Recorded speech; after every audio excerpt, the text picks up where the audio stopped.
ready. Thank you. Good afternoon. The Sacramento City Council will please come to order. Would the clerk call the roll, please, to establish a quorum? Thank you. Vice Mayor Ashby. Here. Councilmember Laloy is expected momentarily. Councilmember Harris. Here. Councilmember Valenzuela. Here. Councilmember Chenier. Here. Mayor Pro Tem Guerra. Here. Councilmember Jennings. Here. Thank you. Councilmember Vang. Here. And Mayor Steinberg. I am here. Good afternoon, everyone. Would everyone please rise for the land acknowledgement and the Pledge of Allegiance? And I'll assign myself to the task this afternoon. Please rise for the opening acknowledgments in honor of Sacramento's indigenous people and tribal lands. To the original people of this land, the Nisenan people, the Southern Maidu Valley and Plains Miwok, Patwin Wintun peoples, and the people of the Wilton Rancheria, Sacramento's only federally recognized tribe. May we acknowledge and honor the Native people who came before us and still walk beside us today on these ancestral lands by choosing to gather today in the active practice of acknowledgement and appreciation for Sacramento's indigenous people's history, contributions, and lives. Thank you. And now the pledge. I pledge allegiance to the flag of the United States of America and to the republic for which it stands, one nation, under God, indivisible, with liberty and justice for all. Well, a very good afternoon to the members of the public, to my council colleagues, to the city staff. We have a full agenda tonight. I will say, just to start, even though it's not on the agenda, that today Sacramento was the recipient of a very prestigious award. We became one of the all-American cities in America. It's actually a very important honor. It recognizes a city that is nimble, that is innovative, that is collaborative, and is inclusive. And the National Civic League out from Denver, Colorado, presented this to us today. Mayor Pro Tem Guerra led the way here in organizing this event. Thank you so much for doing that. Joined by Councilmember Vang, and I know the Vice Mayor was there for a little bit, and just a nice recognition that our problems are far from solved, but it's nice to know that some of the advances we have made in this city was recognized nationally. So good job, Sacramento, and that's to the staff as well. So thank you. Let us begin today with the consent calendar. Are there items that members would like either discussed separately, voted on separately, or taken up in some way differently? Comments on number 4, just comments. Okay, very good. Any other member? I don't see any other member with comments or thoughts. Okay, Councilmember Harrison, why don't you make the comment on 4? We'll take public testimony on the consent calendar, and then I will take a motion. Yeah, thank you, Mayor. So item number 4 is about a contract approval for improvements to West El Camino Avenue from just west of Northgate all the way to Truxell. I just wanted to assure my constituents in South Natomas and Northgate neighborhoods, this is a great project. There's going to be a lot of road resurfacing. There'll be some safety improvements at Truxell and Northgate, which are long overdue. Some of it's just as simple as striping after repaving, but specifically at the Niños Parkway, there will be bulb outs put in and a center pedestrian island, which should significantly increase safety for pedestrians crossing West El Camino to continue along the Niños Parkway. So I just wanted to say it's a great project. I'm glad we finally got it through the contract phase, and I'm looking forward to construction. And with that, Mayor, I'll move consent. Very good, thank you. Is there a second? I'll second. Second, Mayor Pro Tem. Is there public testimony, Madam Clerk, on the consent calendar? Yes, I do have hands raised in Zoom and members in the chambers. I'd like to remind folks, if you would like to speak on this agenda item, if you are in council chambers, fill out a speaker slip. If you're on Zoom, raise your hand. After the first speaker, we will no longer accept speaker slips in chambers, and the raise hand feature in Zoom will be disabled. So our first speaker is How many do we have on consent? I have 3. The first is Mac Worthy. Mr. Worthy, We welcome you back to your chambers. That's good. I'm not glad to be back because I ain't seen nothing being done. Don't wear it out now. Just kidding. Well, Welcome. on this housing situation, we ain't seen no young black people training to be nothing. You got many areas that you can put young black kids in there to be trained. Now, you went in and you bought the neighborhood. They have no income come from those neighborhoods. Now, these are things that we see babies moving plastic, babies going fishing. Watch your baby. Black folks, watch your baby. Those are danger zones. But if you employ them where they'll learn something, you can't take nothing from fishing and start a job down the street. You can't take nothing from soldering plastic and qualify for another job. Wake up, people. Talk to these people about your kids being trained in here. It's areas that they can be involved in. I will take the time and show you, and that's the accounting area. The accounting area, get to the accounting area, people. The money, follow the dollar. All this other garbage is unnecessary. If you ain't in free enterprise, you are being pimped. Face it. My second thing I'm gonna do is start, after I get back from my birthday, 81 years old in South Carolina, I'm trying to get to Trey Gowdy to set me up with some people here that know the law. Freedom of information. Non-profit organizations, you can't sustain yourself under this type of government. Sanctuary cities, states, your welfare. This city fell on its face when the government left here. Now you got housing. You have not used that housing properly. Thank you for your comments. Your time is complete. Next speaker is on Zoom, and they're labeled call-in user 1. I've just asked you to unmute. Yes, this is Lambert Davis of To the Bay and Back Cheesecakes. I wanted to say happy birthday to Mr. Matt Worthy. I'm commenting on number 3. It says contract award for Del Paso Road Diet Project, and it says the location is Del Paso Boulevard from Marysville Boulevard to O'Farrell Road.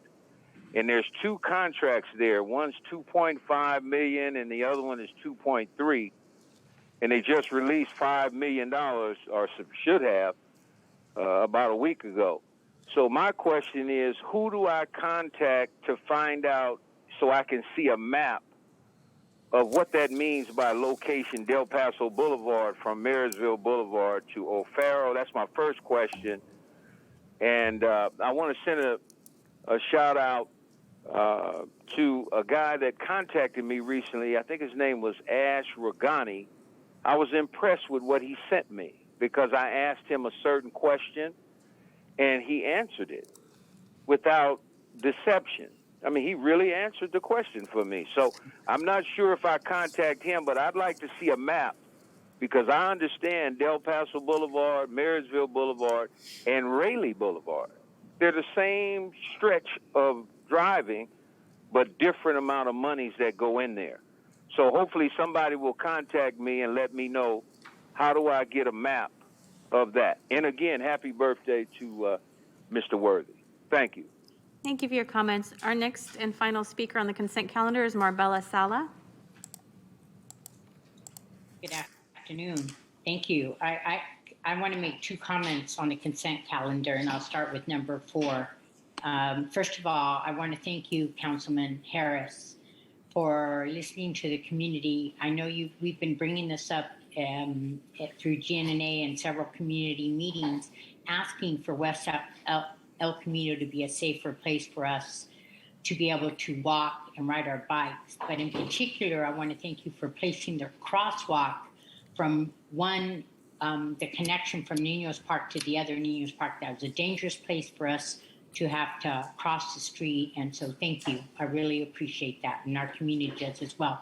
And then very quickly on number 15, as a Measure U commissioner, I am so pleased that the item to authorize funding for the participatory budgeting ideas is going to be supported and funded.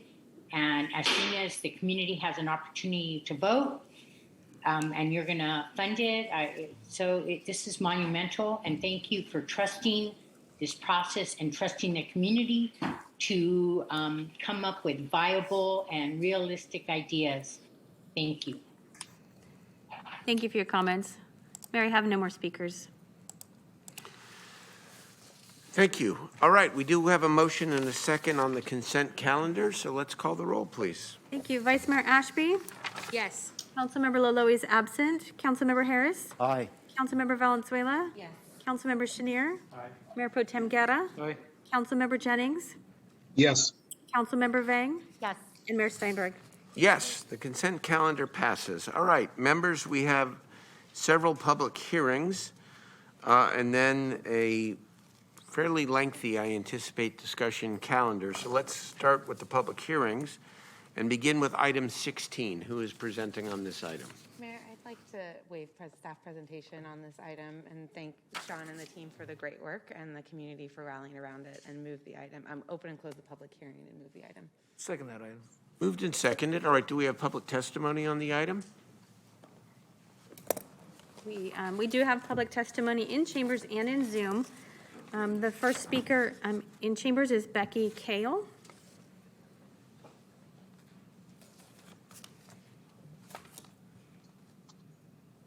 Hello. Thank you for the opportunity to speak, council members. My name is Becky Kale, and my husband and I own the historic property at 420 4th Avenue, which includes the circa 1860 CG hidden farmhouse and several large heritage oak and walnut trees. I want to thank the staff at the city's preservation department who were involved in the nomination and historic research process, and the Preservation Commission for the unanimous vote to nominate the CG hidden farmhouse to be listed as a landmark on the Sacramento Register of Historic and Cultural Resources. I'd also like to thank Preservation Sacramento, the Upper Land Park Neighborhood Association, Trees for Sacramento, the architectural historians, and the many wonderful neighbors in our community who have written letters of support for this agenda item. My husband and I have had the honor of maintaining and stewarding this property since 2003, and we've always known that it's a unique and special property, and it's been amazing to learn from the Preservation Department staff report that the farmhouse is a rare surviving example of a brick structure from the early 1860s. Reading about the agricultural history and the various uses of the property over the last 160 plus years since the farmhouse was built by Charles G. Hidden has been truly fascinating. In addition to the city's preservation staff, a couple of architectural historians who have reviewed the research and are familiar with our property have suggested how rare it is to find a brick structure from this era still remaining, and it's in good shape to boot. So in an effort to ensure this unique and rare surviving historical resource associated with the early settlement and development patterns of Sacramento and the state of California is preserved for generations to come, my husband and I respectfully request your unanimous support on this vote. Thank you so much.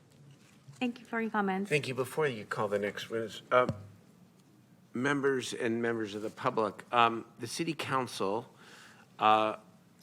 passed a rule in coming back to chambers after a 2.5-year absence, where we asked everyone, both members, the staff and the members of the audience, to please wear masks inside the chambers. And so I would ask everybody please to respect the health and safety of everyone around them. Mr. Steinberg, it's very difficult to tell who's speaking up there. All your masks are on, and as a person sitting in the audience, I can't tell who's speaking. So fair enough. So thank you for, usually we don't take shout outs, but I'll take that one. So thank you. So we'll do a better, we will do a better job here of making sure that we identify more consciously who is speaking, so that you can direct, it is hard, right? My colleague was whispering to me a moment ago and I couldn't hear. But we're doing the best we can, okay? And we'll make a better effort to make sure that we identify who is speaking so that you can follow and the public can follow. But please respect the mask requirement here. Thank you. Okay. Please. Our next speaker is William Berg. Good evening. My name is William Berg. I'm president of the board of directors of Preservation Sacramento, and the Preservation Sacramento has submitted a letter of support for this nomination. I hope you'll unanimously vote to pass it. We did want to mention the issue of the easement on the adjacent piece of land, which includes a part of the root ball for some of the heritage oaks that are the setting for this historic property. Very often when we talk about historic preservation, people naturally assume we're talking about buildings, but very often it includes elements of landscape, such as the heritage oaks that have surrounded this building for the past century and a half. And so I hope you'll take into account, and the city will take into account, potential effects on those heritage oaks if there's subsequent adjacent development. Thanks very much for your time, and I hope you'll unanimously vote yes to list the CG Hidden Farmhouse in the Sacramento Register of Historic and Cultural Resources. Thank you for your comments. Mayor, I have no more speakers. Okay, the item has been moved. Public hearing's been open and closed. Let's call the roll, please. Thank you. Vice Mayor Ashby? Yes. Councilmember Laloy is absent. Councilmember Harris? Aye. Councilmember Valenzuela? Yes. Councilmember Chenier? Aye. Mayor Pro Tem Guerra? Aye. Councilmember Jennings? Yes. Councilmember Vang? Yes. And Mayor Steinberg. Yes. That passes. All right, thank you, members. Let's now move on to the next public hearing, which is item number 17. Yes, Councilmember Yeah, Chenier. thank you. I've spoken to the homeowner on this item, and they don't see a need for a presentation. And Sean, I want to thank you for your work on this as well. This is kind of formerly my neighborhood, now Mr. Jennings. But I'd like to open and close the public hearing and move the item. That's Councilmember Chenier, by the way, who just spoke. Sorry, I meant to. Councilmember Jennings would like to second the motion. Okay. All right. Is there public testimony? I have no hands raised in Zoom and no public. Okay, then speaker let's cards. call the roll, please. Thank you. Vice Mayor Ashby? Yes. Councilmember Laloy is absent. Councilmember Harris? Aye. Councilmember Valenzuela? Yes. Councilmember Chenier? Mayor Pro Tem Guerra? Aye. Councilmember Jennings? Yes. Councilmember Vang? And Mayor Steinberg. Yes, thank you. That measure passes. Let's now move to item 18, please.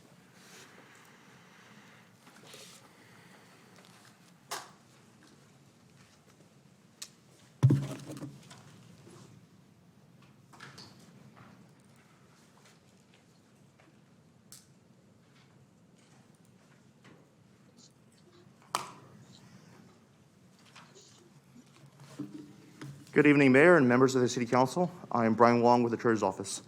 It's my pleasure this evening to present what's been a long journey for the financing team to get to this point, and that's the authorization to be able to issue the first tranche of the rail yard CFD bonds.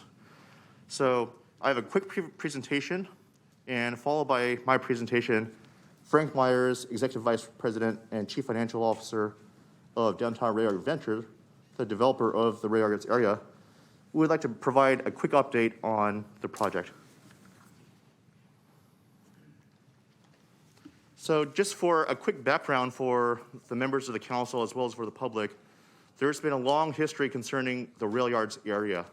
There have been a number of owners over the years, but more recently in 2016, with the approval by the city council of the rail yard specific plan, there were a number of development entitlements that allowed for kind of a multi-pronged approach for development.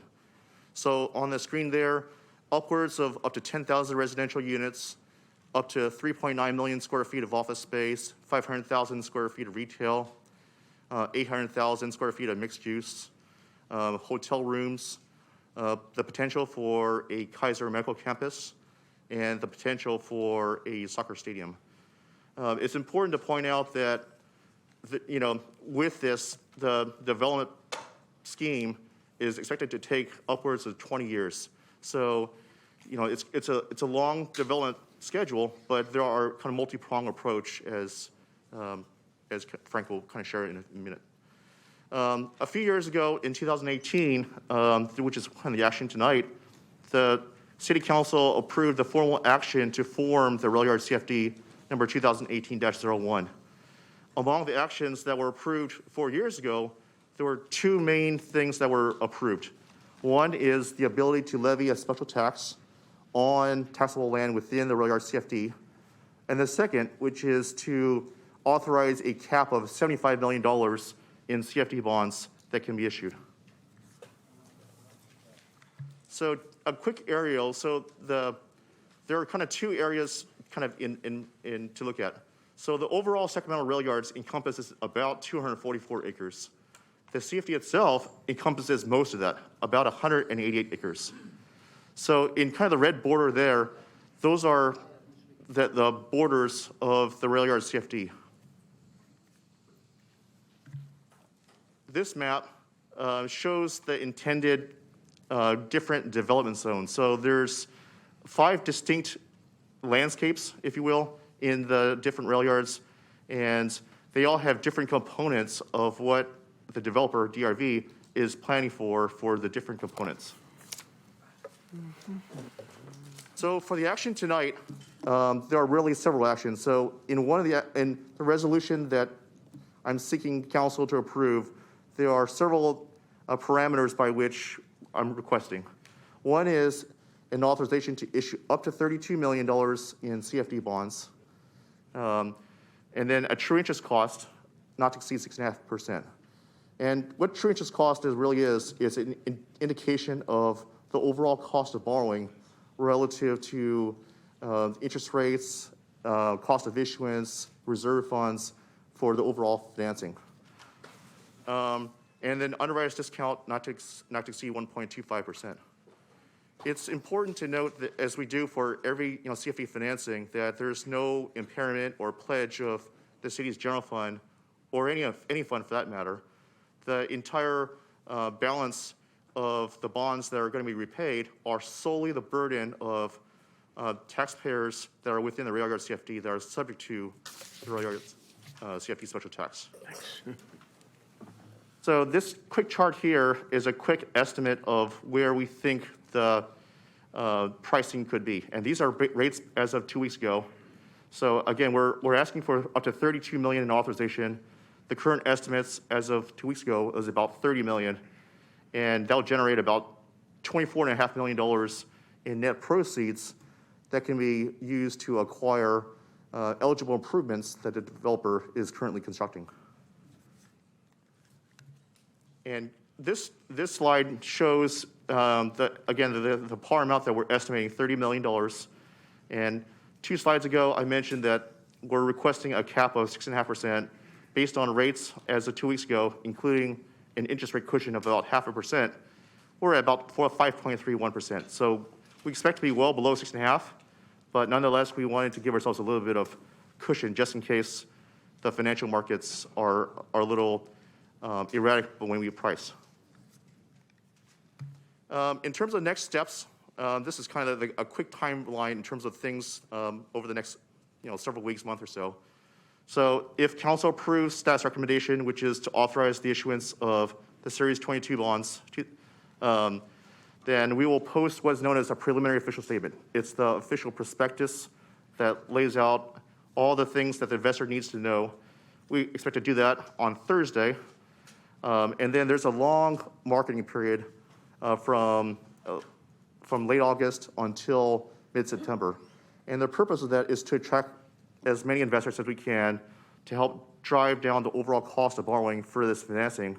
And so lower overall cost of financing equates to the potential for more net proceeds that could be utilized to help acquire additional facilities above the $24.5 million that we're estimating. And based on the current schedule, we expect to close in about 4 or 5 weeks in late September. And that's the key, which is that's when bond proceeds would be available, and that would be used to help acquire facilities that either are partially or fully completed by the developer. So again, kind of there are 2 recommendations. One is to waive the portion of the city code with respect to the $1 million requirement for city agreements.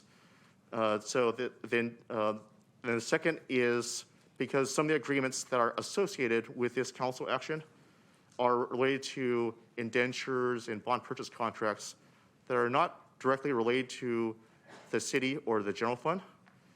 And the second is the request for council to approve and pass the resolution, which authorizes the city treasurer to not only issue the bonds, but also all related actions, legal documents, et cetera, to be able to complete the financing. With that, I'd be happy to answer any questions. If not, then I'd like to turn it over to Frank Myers of the DRV team. Okay, Frank, are you here, Mr. Myers? Come on up.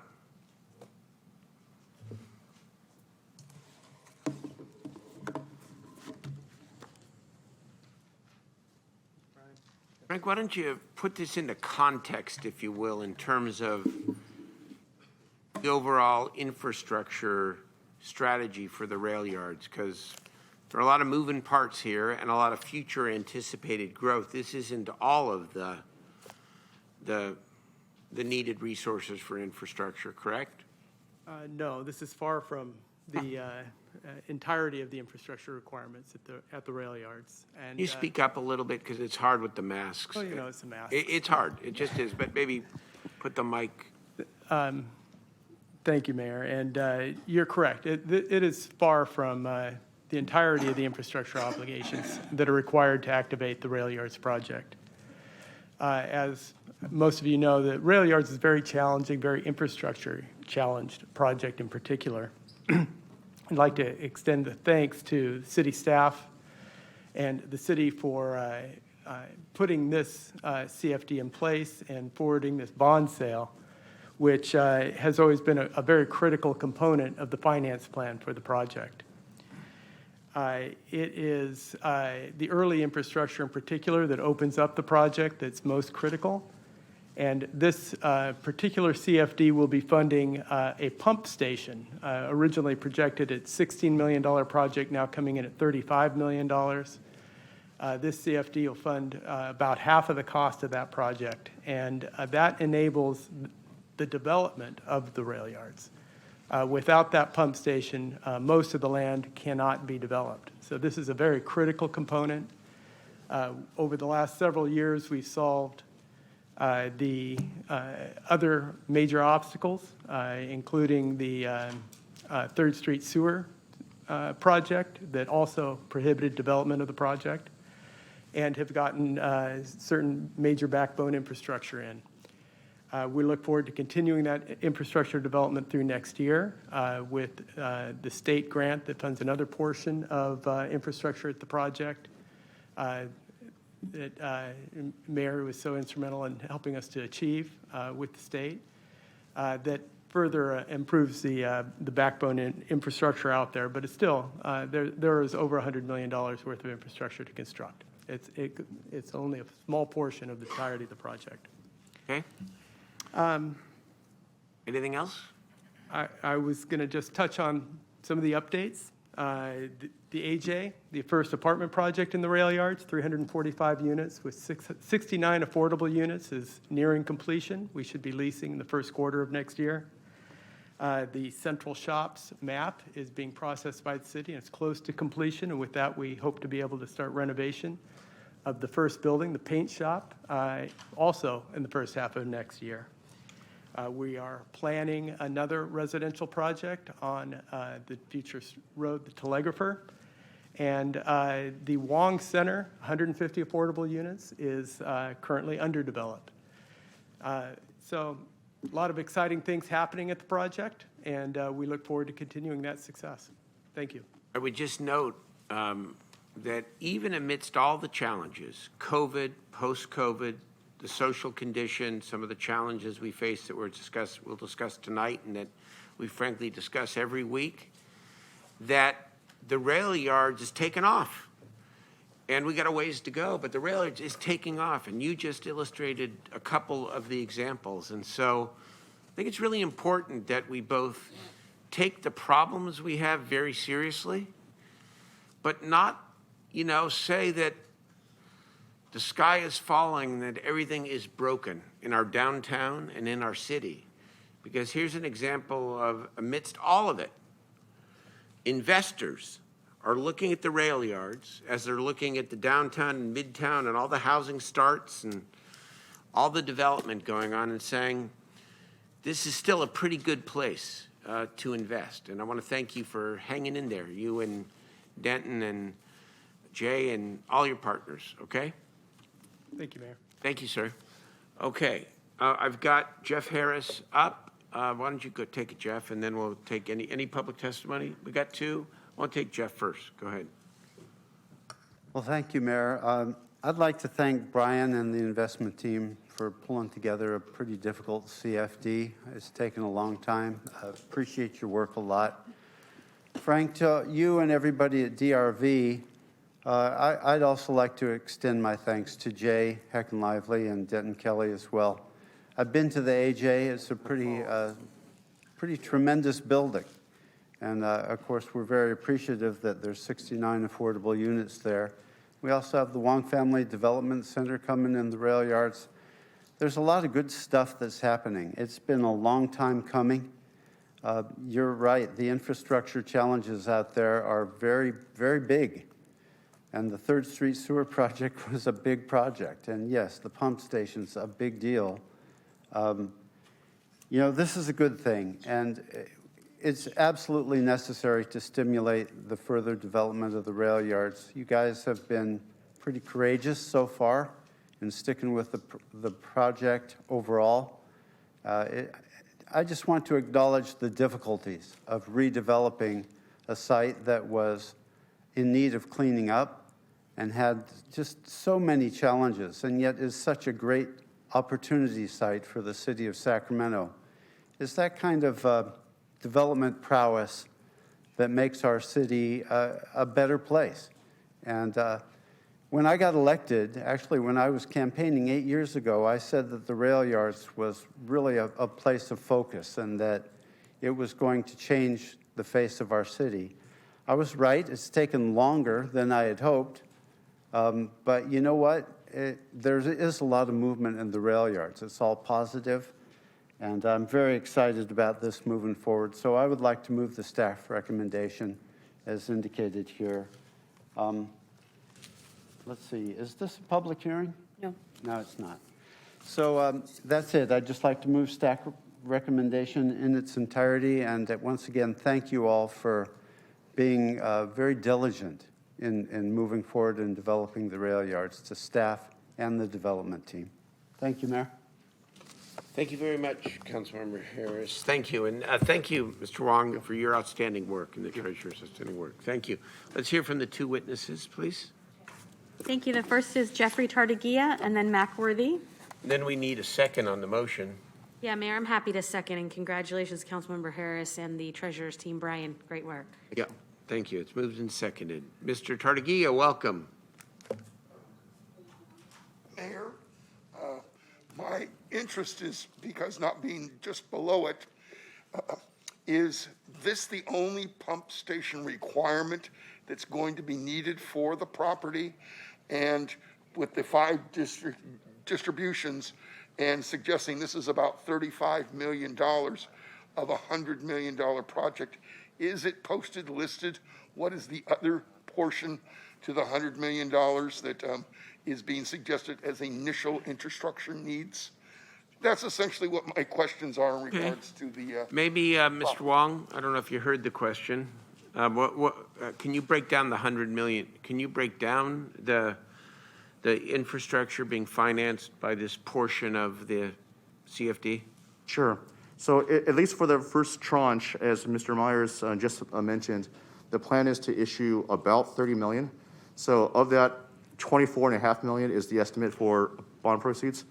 And of that, the intent of that is to both reimburse the developer for costs already incurred for the stormwater outfall facility, and then for any residual is to also apply it towards future costs. So the intent is to, for the stormwater outfall facility, as Mr. Myers just said, would allow for a catalyst for development within other parts of the rail yards. Okay, thank you very much. Let's hear from Mr. Worthy, please. Go ahead. The next speaker is Mac Worthy and then Alex Torres. I'm not opposed to whatever built over there. Let's face facts. But I'm opposed to who's going to get the dividends after it's built, where that's going. We know we can't even afford a basketball team. What we going to do with a soccer field? I thought it was over here where the Greek guy. That's big money. Safe Hog. I heard Safe Hog mentioned here about the rail, make the light train to go to the airport. That's a federal funding for toxic people. That's big money. Now, my friend Bill Berger did, mastermind of finance. See, we could have got in here and took the property that everyone owned that got $50,000 equity and brought a broker in and put a mortgage on the $50,000 and built the damn thing. And people here would get dividends off it. Work with the people live here too. Wake up, people. People here deserve a check too, that not from welfare too, of investment. Nobody's come to this podium and speak of investment but me. Why? Because once the government owned the city, and when it left, the city fell on its face, and the city bought the property, commercial property, to keep the bank from foreclosing. Bank of America just went to court up on the set aside for tax. That was agreed that tax be paid. They used that money. That money could have been used by small contractors here. You figure to sell the property tax here per house going over there. That money don't lay in the bank. Escrow, that don't lay in the bank. Next thing coming is your charge card. Rebate. That money don't lay. 3 million people got $20 a month rebate. They don't get it. Where do they put that money? Another investment put on the wire at night. Wake up, people. This city deserves better than it gets. Thank you for your comments. Our next speaker is in Zoom, Alex Torres. Good evening, members of the council, Mr. Mayor. Alex Torres here, resident of Midtown Sacramento. I work with a lot of the local businesses here in our region, and I really want to echo Mayor Steinberg, your excitement for this progress, same with Councilman Harris's excitement on this. It's great to see these investments panning out, these projects being built. I want to specifically call out the development of housing. As we know, we're facing a statewide housing crisis. It's especially acute in the Bay Area. In Sacramento here, we're feeling the effects of not producing enough housing. And these types of developments, especially with the inclusionary affordable units, it's very encouraging to see. And I think when we think about employers coming to our region, these are the types of projects that will hopefully incentivize or encourage more employers to come to our region. And the employers that are here, it'll encourage them to settle down, put down even deeper roots in our city, in our region. So just want to thank the staff and thank all of the project developers, all the folks at the table here getting these projects off the ground. Really excited to see this progress. Thank you. Thank you for your comments. Mary, I have no more speakers. All right, thank you very much. The item has been moved and seconded. Let's call the roll, please. Thank you. Vice Mayor Ashby? Yes. Councilmember Laloy is absent. Councilmember Harris? Aye. Councilmember Valenzuela? Yes. Councilmember Chenier? Mayor Pro Tem Guerra? Aye. Councilmember Jennings? Happy to give an affirmative yes to my Councilmember Harris. Councilmember Vang? Yes. And Mayor Steinberg. Yes, thank you. Good step. More to come on the rail yards. A lot more. Hope and believe. Okay. Members, let us move now to item 19, the so-called sidewalk ordinance. Who is presenting on this? The way that we're going to work this is that we're going to hear a staff presentation. I'm going to make some opening comments. And Mr. Worthy, I'm sorry, we need to have a little quiet in the chambers here, please. Mr. Wong? Thank you. I'm going to make some comments, and then Councilmember Harris, as essentially the author, so to speak, of the ordinance, is going to make some comments, and then we're going to take public testimony, and then we're going to open this up for debate and discussion.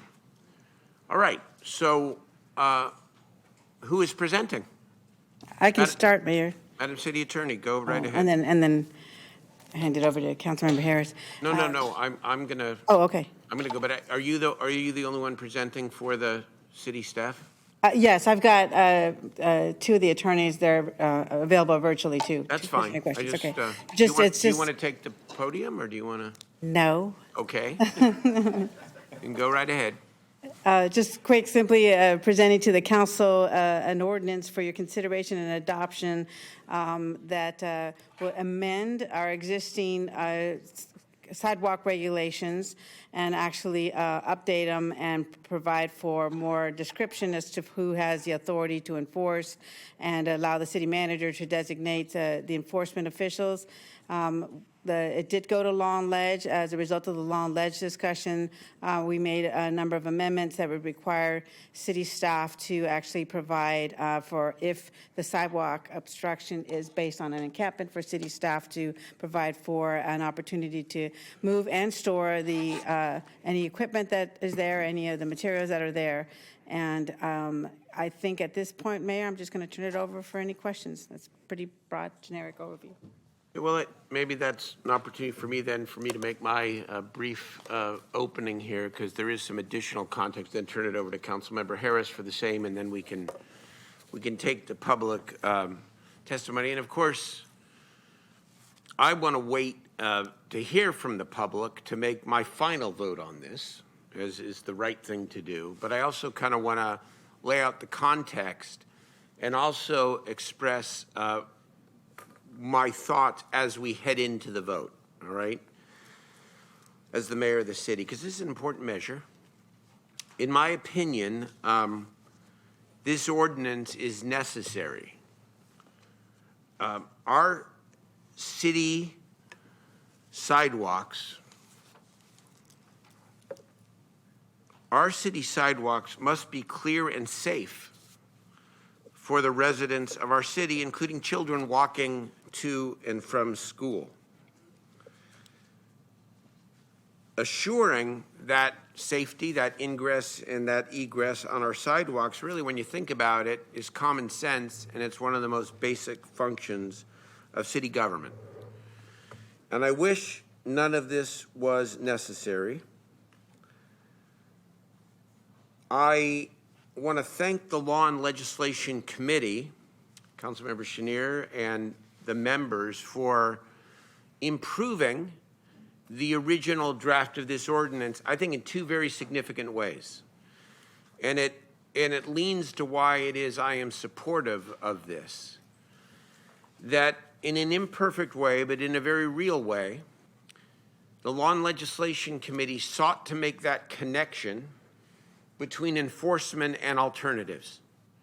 If we're ever going to get anywhere on helping more people and having a cleaner and safer city, we have got to link humane enforcement. I want to define what I mean by enforcement in a minute. Humane enforcement with actually trying to help the people, providing alternatives for camping, preferably for shelter, for housing, and as we engage with our county partners in the weeks and the months ahead for services for people who have significant underlying health conditions, especially mental health and substance abuse conditions. And so the Law and Ledge Committee made two significant amendments.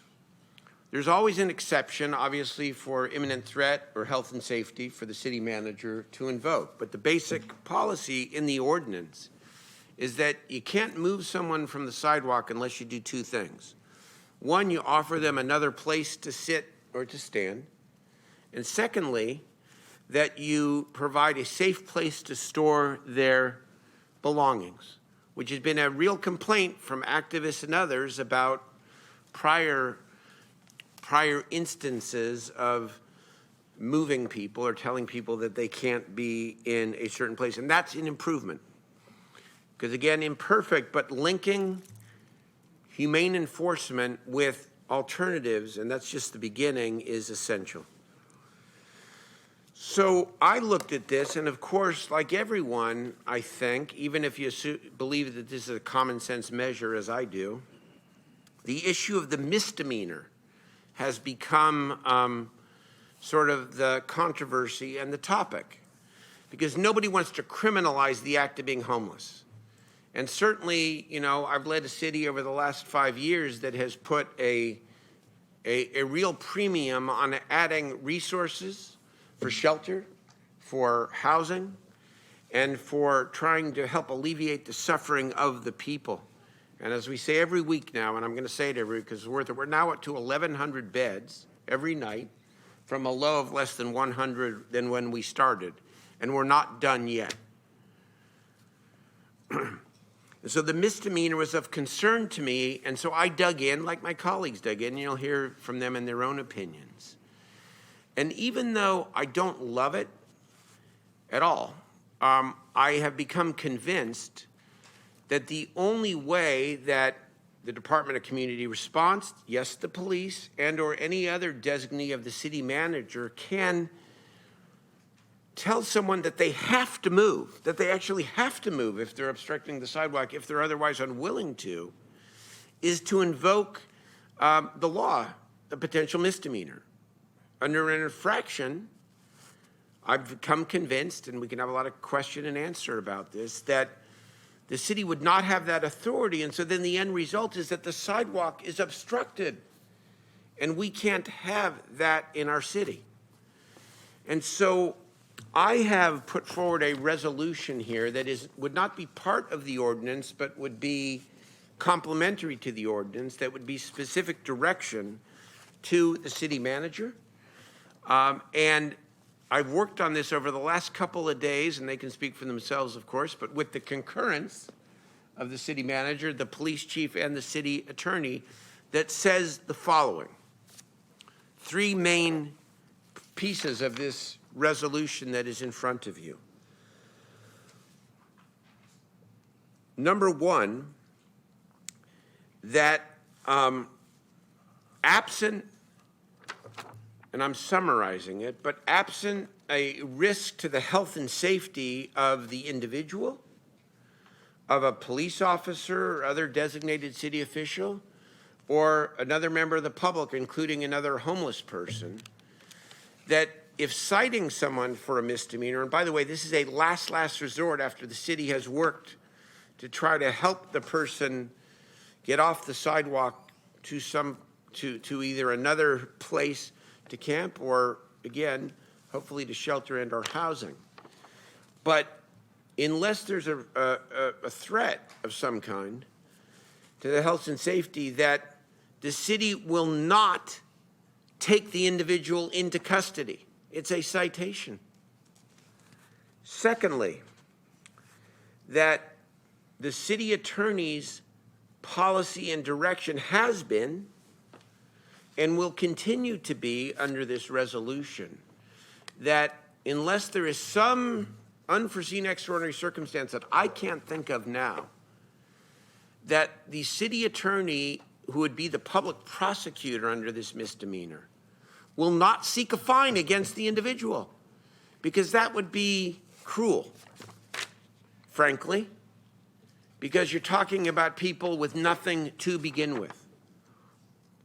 Third, and maybe this is the most important thing to me, is that the city manager would be directed to take account of this group of people, the people who are on our sidewalks, and make them a priority population for intervention in negotiating this partnership agreement with the county of Sacramento.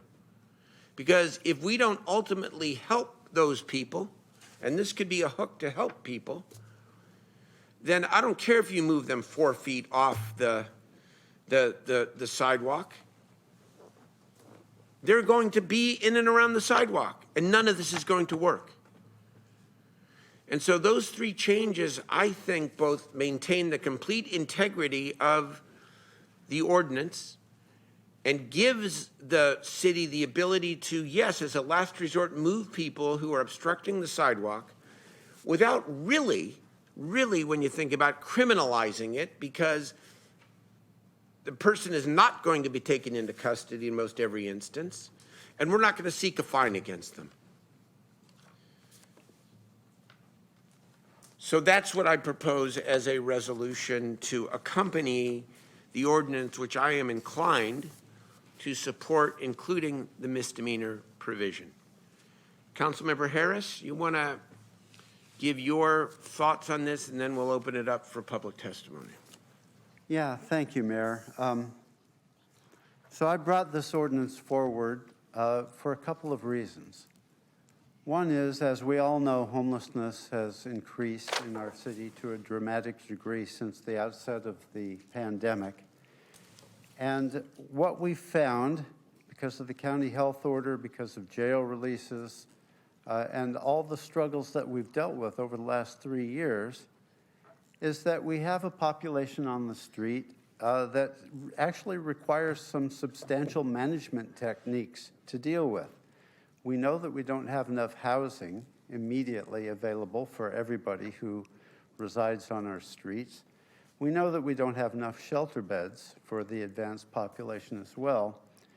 And it's no secret, since we did a cleanup on Commerce Circle, that I have certainly felt that managing the issues that develop out of homeless camping is something that we have to be mindful of and that we have to address.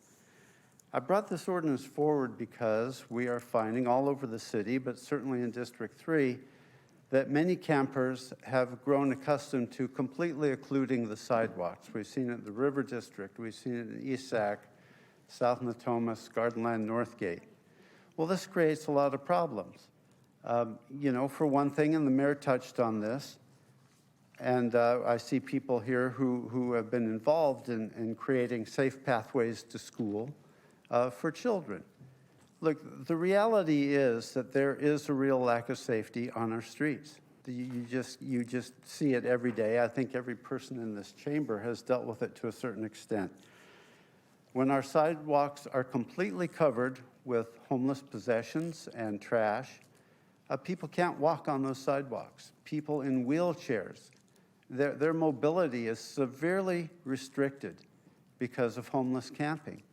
This ordinance is brought forward for a very simple reason: to give all of our citizens, including the homeless, access to those sidewalks for safe passage. That is the result that we are seeking with this ordinance.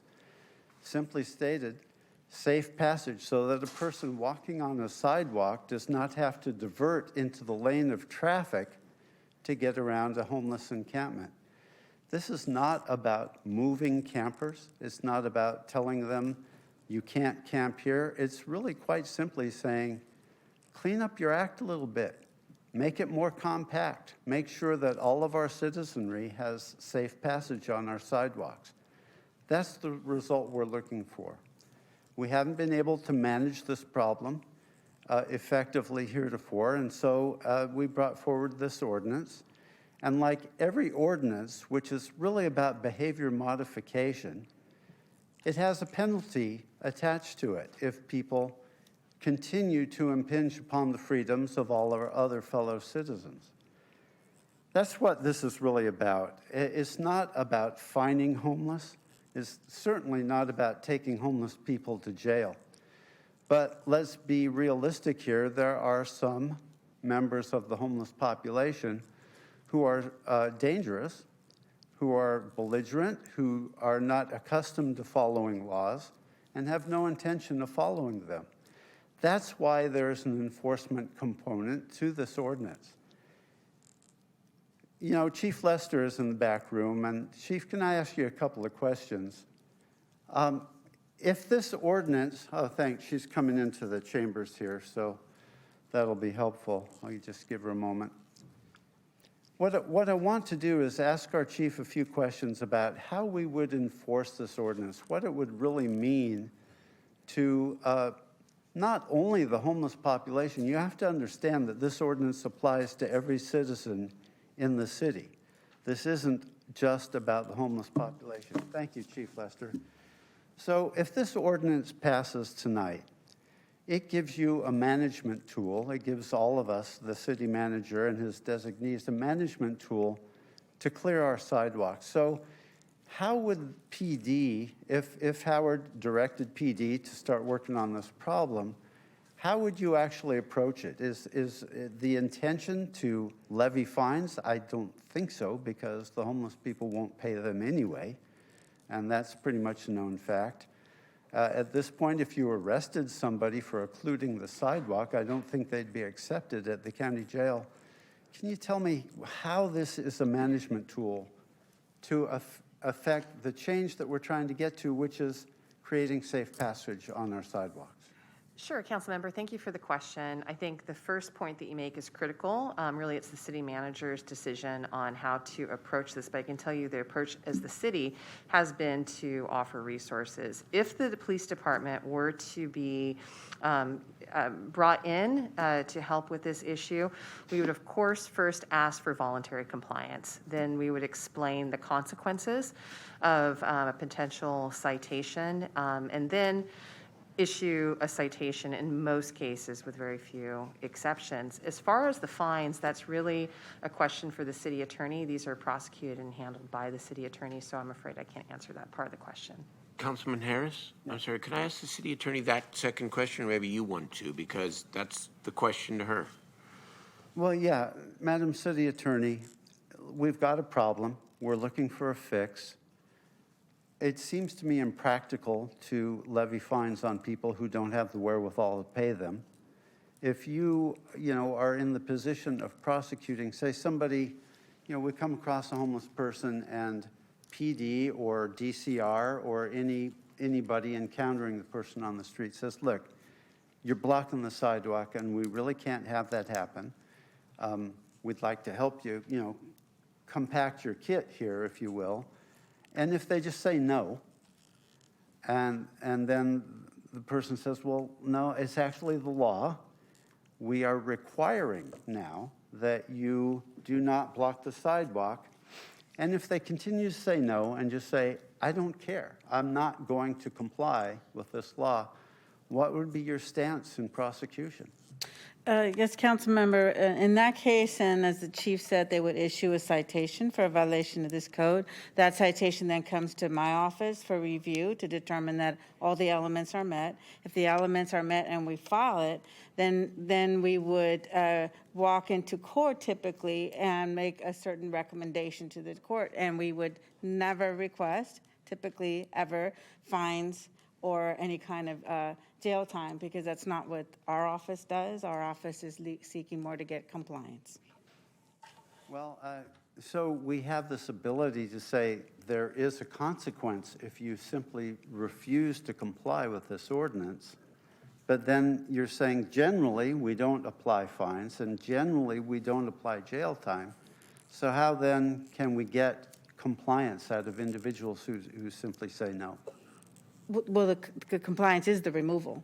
It's removal. Yeah, Right. They would already be gone by the time the case came to us.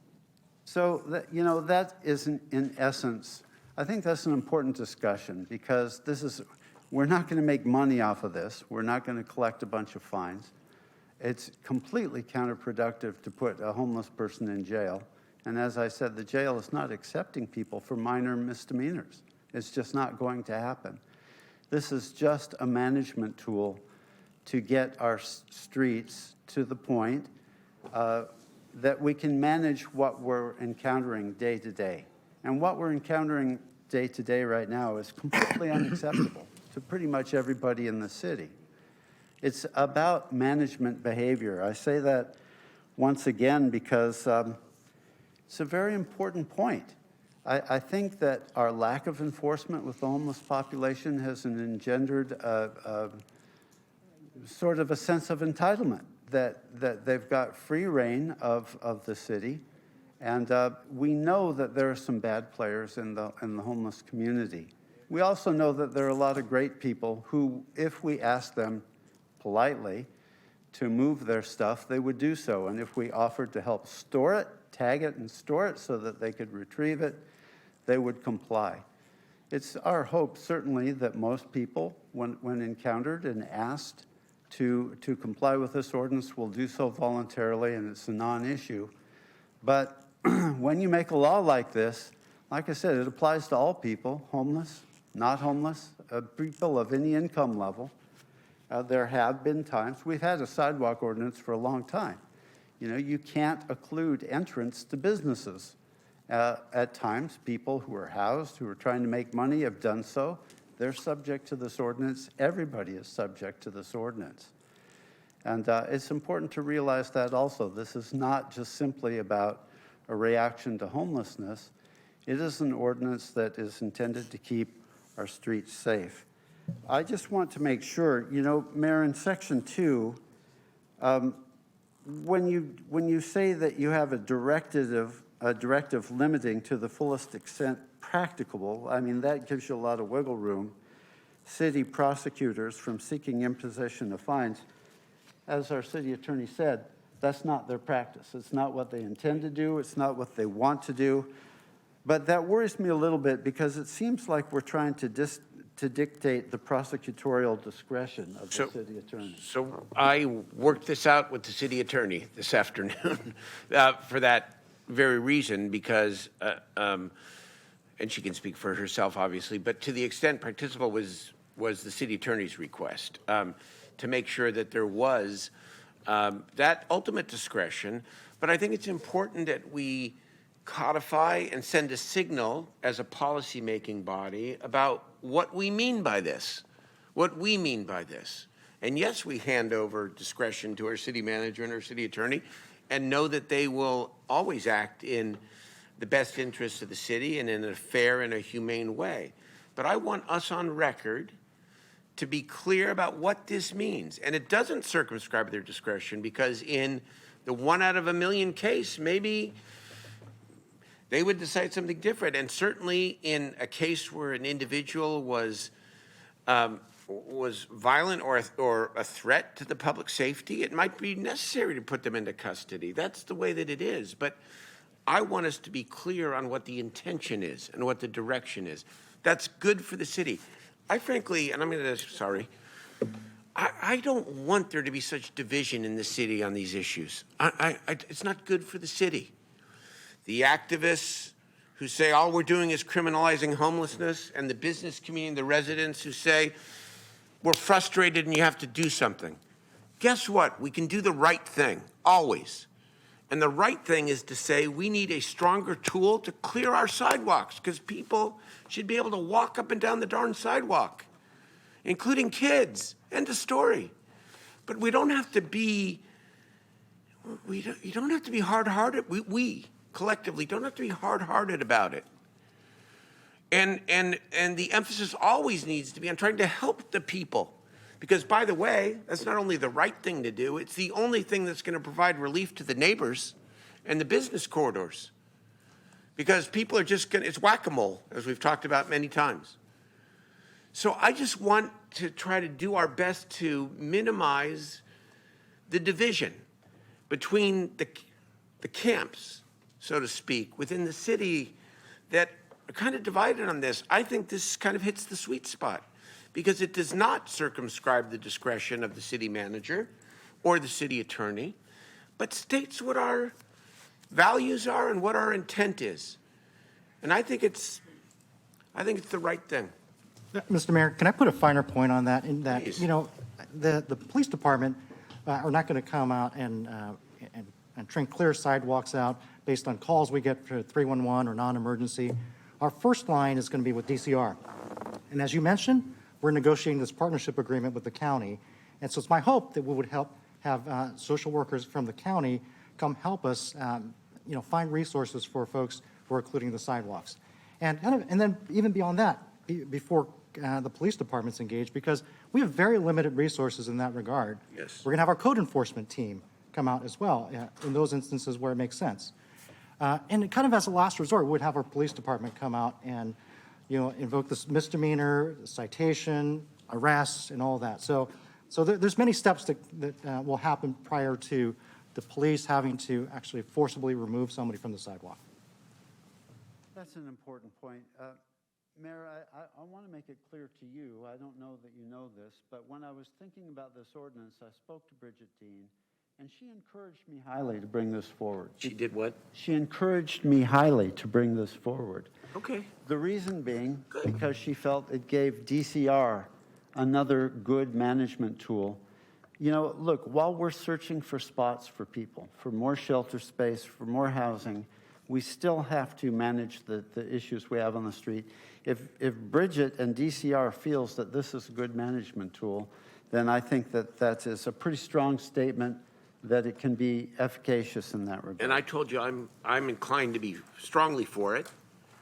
And I've worked out some of this additional language by resolution, not as part of the ordinance, with both the city attorney, the city manager, and the police chief. And I want to, again, I want to do my very best to sort of bring the partisans at least a little closer together on this issue, because if we don't find a way to come together in some ways, we're not going to make it better for anyone.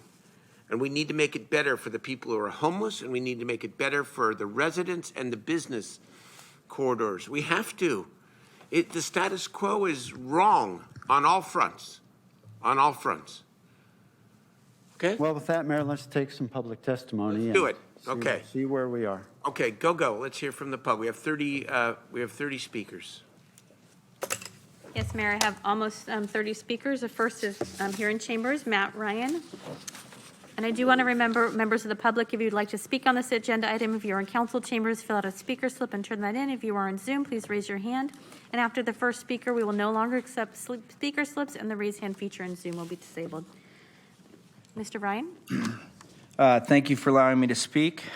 What I'm about to say is to help these people, not to stigmatize them. So I want everyone to hear that loud and clear. The issue, though, that you call homeless is the actual issue. The issue is misnamed. The issue we have is drugs and mental illness. Conservative estimates put the number of people on the streets at 66%. Most put it at 75%, but last week a member of the homeless outreach team said 9 out of 10 people he encounters are addicted to drugs. Did you know that in 2022, over 100,000 people in the USA are going to die of a fentanyl overdose? National Institute of Health. You may ask why I'm talking about drugs and not the city ordinance. The reason? Drug addicts need help. They don't need a tiny home, and they certainly don't need to be left in the gutter with a needle in their arm because of the Boise ruling, which you all use as a shield. An often used statistic regarding people living on the streets includes families. Using the HUD information from the federal government, only 9%, which is a large number, it should be smaller, but only 9% of homeless people include children and families, which means that 91% do not. From 2005 to 2020, people living on the streets nationwide decreased 24%. California, we saw an increase of 31%. That must be because we have a temperate climate. No. It's because Atlanta decreased 43 and Miami decreased 32. So why must this be? Because we tolerate, pay, and invite people to live on our streets using Boise as a shield. It would seem to me safety would be the goal of any governmental agency. When people living on the streets addicted to fentanyl and meth congregate around businesses and neighborhoods, the people who work and live in those places live in terror. Terror because of the unpredictability of the person addicted to the killer fentanyl. And I have more, but my time's up. So if you want a solution, you need to trade the word homeless for drugs Comments, and mental illness. Complete. Then and Will you only make then someone will you come have up, a please? solution. Thank you. Thank you. Before we move to the next bit of testimony, there may be people. Thank you. There may be people who are here for item 20, and Vice Mayor Ashby would like to just talk about process vis-a-vis item 20 for a moment. Sorry to okay? interrupt this item, just in case you were clapping or didn't hear. This is not about this item. This is about item 20, which, you know, we're still finding our rhythm here on how much we can handle back in chambers. So forgive us for taking this just a moment out of order. Item 20 is an item that was initiated by the P&P committee, of which I am the chair. It is on tonight, and there are some speakers sitting online waiting, and what we can see is that testimony here is going to be probably pretty long. So we want to give them a heads up.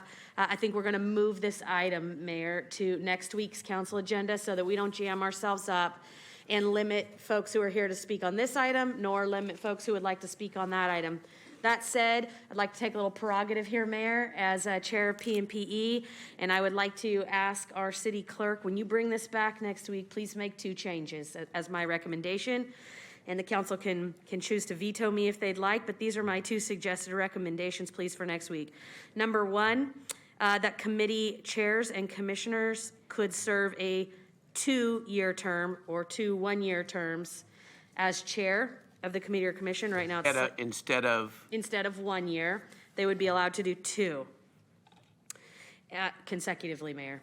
And then the second change that I'm suggesting, after a lot of feedback about ad hocs, we can talk about this next week, but ad hocs are outside the purview of even the council, so we should not be permitting them. However, there should be some room for committees and commissions on an annual basis to ask the PMPE committee with their annual request to have a subcommittee. So I'm asking you to include language that allows each committee or commission to request from the PMPE committee the ability to have a subcommittee. This would allow the PMPE committee to weigh out the costs and ability of our staff to manage those subcommittees against what the committee or commission is requesting or seeking to do. There are more than 20 committees and commissions. We simply cannot staff all of the ad hoc requests, so we'll be sticking with the subcommittee, which is the same set of rules that the council plays by. So Mayor, I'm asking that those two changes be made, that it be brought back next week for further discussion by all of my colleagues. I apologize to everyone for the interruption, but I think this will save us some time on the back end. Thank you very much. It was actually courteous to the people who may be online or in the chambers wanting to testify at item 20. So after we finish 19, we will move to continue 20 so that anybody who's here for that is getting fair notice now that 2 or 2.5 hours from now, whenever We it won't is, take public comment. We will just be moving it to next week. we'll just be moving it. So Yep. if you're here for that, it'll be next week. And we are, thank you, and we are on the discussion calendar, so I don't need a motion to move that to the next Perfect, meeting. thank I you. just need the You mayor's just need- authority. Good, the mayor's authority. Okay. So, woohoo. and we will hear that I didn't know I had, next I week. didn't know I had You do. that. Okay. Thank you, Mayor, and thank you to those online and in the room for your patience. Appreciate it. Okay. All right, thank you, Vice Mayor. Now let's get back to the public testimony on item 19. Thank you, Vice Mayor Ashby. The next speaker is John Frias Morales, and then Kathy Cook.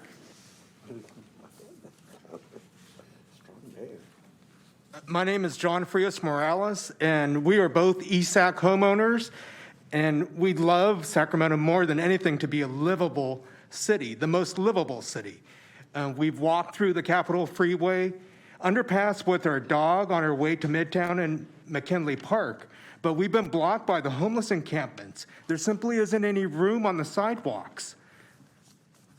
Justice and dignity isn't just for the homeless. Justice and dignity is also for brown and black students who live in Midtown apartments and are raised by working mothers. These little girls are from Sutter Middle School who have to walk around transients every day to and from school. Where is the justice for these disadvantaged students? Seniors walk to the Hart Senior Center at 27th and J Street. They pass these encampments to access a free pantry on the third Wednesday of the month. Where is the dignity for these seniors who are forced to walk on the streets because sidewalks are blocked? They need safe access to the food pantry. Where's the dignity and justice for disabled people in wheelchairs that are being blocked by homeless encampments? Homeless deserve compassion, empathy, and our loving support. And we also pray for their safety because they're often targeted by fentanyl drug dealers and sex traffickers. Non-interference and neglect hurts everyone, but the sidewalk ordinance lets the police check up on the homeless and move them into support. We strongly support the sidewalk ordinance so police can manage the sidewalk encampments, but also protect children and seniors in our community. Thank you. Thank you for your comments. Our next speaker is Kathy Cook, and then Devin Strecker.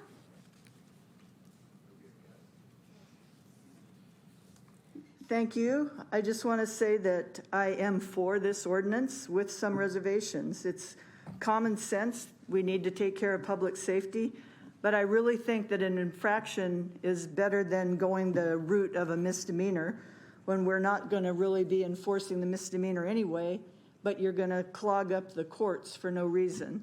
So you're still going to move the people once you cite them and ask them to move. You can't move them. I don't mean to interrupt you, but the city ahead. attorney's clear, you can't move them under an infraction. That's why I moved my point of view to supporting the misdemeanor. Well, Go I ahead. wish there was a way that maybe the smarter lawyers could come up with, rather than We have smart causing- lawyers. Causing it, turning into a court case, and also making it into, making these people into criminals because they're not. And it also, if we have to store people's stuff, that opens up a whole nother can of worms. Where are you going to store the stuff? And that, how safe and how sanitary is that stuff going to be? So I don't think that really makes much sense. The problem to me is so simple. These people don't like camping out on sidewalks and under overpasses. They want to be in a campground.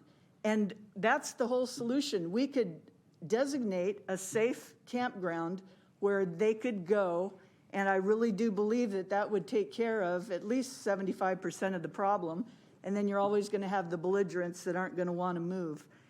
And it doesn't matter where that location is, but it should be where our homeless population happens to be. And we need to enforce the laws that we already have, because there's a lot of drug dealing and prostitution going on.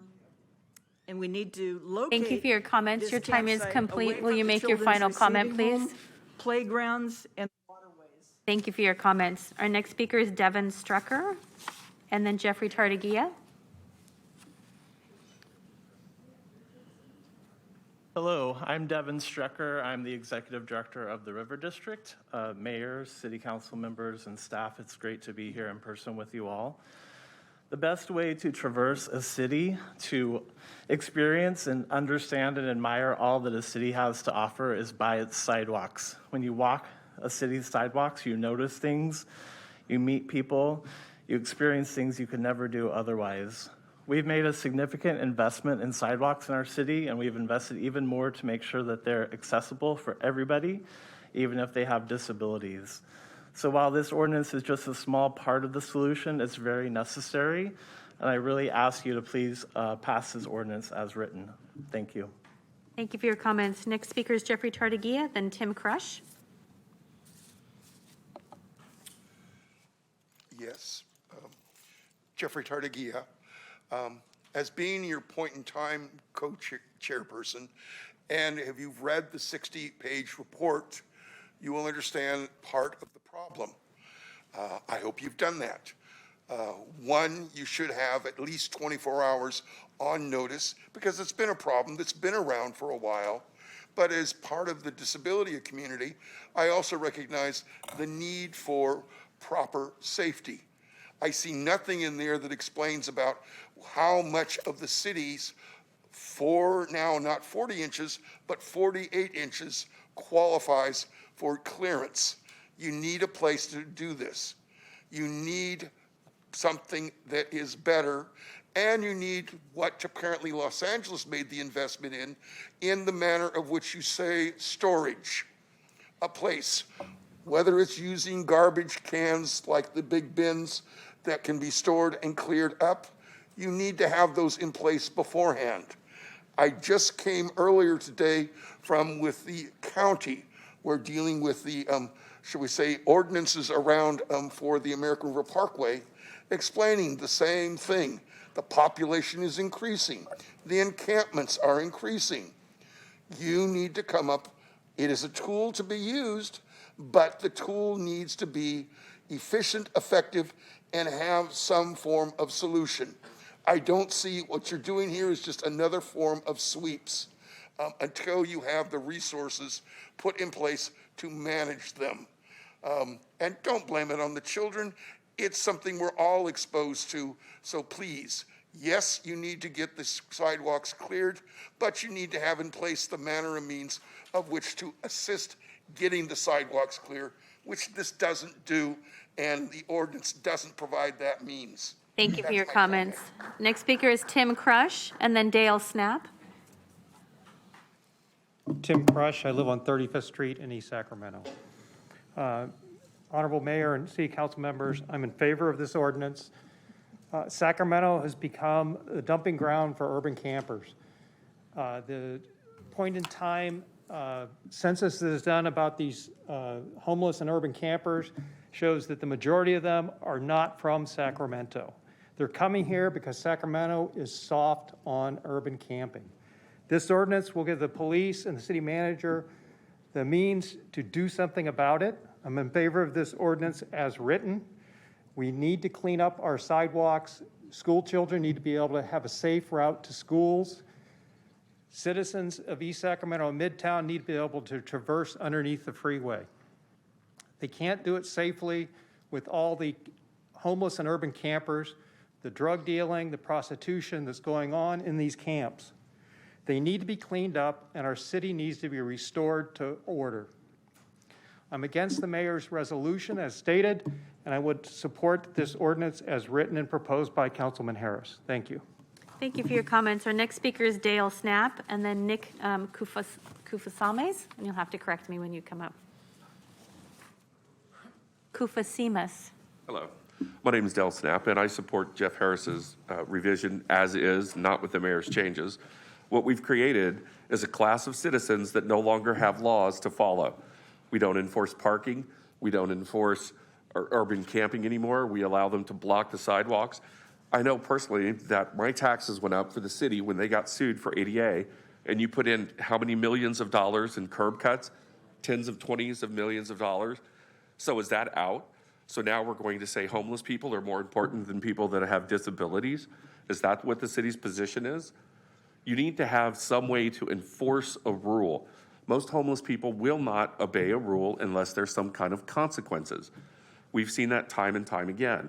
It's not going to get any better unless there's some teeth behind it, making them have a limited number of space that they are taking up instead of all the stuff that they pull from all of the dumpsters and bring it into one spot and build a little camp, and then what do they do with it? It just sits there. And then when the camps finally move, the city spends millions of dollars picking up tons of garbage. That's not a sustainable model. So I think we need to do something about it, and the time is now. We've talked about the property that was bought in South Sac. Where's our Haven for Hope model that we've talked about? I've had Steinberg tell me that, yes, you support it. I've had Katie say, yes, you support it. And yet I don't hear anybody talking about it now. Let's start doing something proactive to that space, not sit around and wait for the next big thing to happen. Thank you. Thank you for your comments. The next speaker is Nick Kufasimas, and then Jenna Abbott. If I have a picture, do I just place it right here? You do. Okay. Thank you, Mayor, council members. My name is Nick Kufasimas. I'm the Vice President of the East Sacramento Community Association and also one of the founding members of the Midtown East Sac Advocate. The Midtown East Sacramento Advocates. Thank you, council member, for putting this forward. Currently, the code we have, 122440, does not work. Can't hear you, Nick. I'm sorry. The 1224 code we have right now currently doesn't work. Infractions aren't being enforced. I did have a question, Councilmember Harris. Are you for the amendment or not for the amendment? I have reservations. Sorry. I have reservations about it. As I said before, the place where we need to get is to have a management tool to make our streets safe. The question then becomes, does this direction impede that ability? I'm still kind of mulling this over. To a certain extent, I agree with the mayor that we need to make people aware that this is not about arresting homeless people. It's not about trying to extract money for them. It's about achieving a management result on the streets. I agree with a lot of the testimony that I've heard. Yeah, I would love to activate the 100 acres immediately and create safe camping and really deal with this situation. It's a tremendously expensive thing to do, and we're working on that. People need to also understand that we are actively negotiating with the county for the county to do what they are able to do, which is deal with the substance abuse and the mental disabilities that we're finding so prevalent in the homeless population. You know, there's a lot of pieces to this puzzle, Nick, obviously. Management is one. You know, real solutions are another, and then there's intermediate solutions, which help us get from one place to the other. We're trying to attack this from many angles. I think the general population is not aware of a lot of the things that the council is trying to affect, even as we speak, and our city manager is negotiating with the county exec every day right now. We've got ongoing meetings. It's going to take a lot of pieces to this puzzle to make any of this work. But I totally agree that the substance abuse and mental health issues are the crux of the problem. And until we solve that particular issue, these things are just management techniques. They're not solutions, but they can help us get from here to there. Okay. I don't know if that answers your question, but like I said. I think this is an easy ask for 4 feet on the sidewalk, and I think there's plenty of room on the sidewalk to accommodate the tents for the law-abiding, unhoused to abide by the laws. But there's currently ADA guidelines that require 3 feet that are not being enforced. And let me tell you, I recently wrote an article in Eastside Sac, and I received about 240 emails regarding the disgust of what is allowing to happen on our sidewalks. These are city sidewalks that people should be able to have access. Kids should be able to walk to schools. I mean, this is a no-brainer.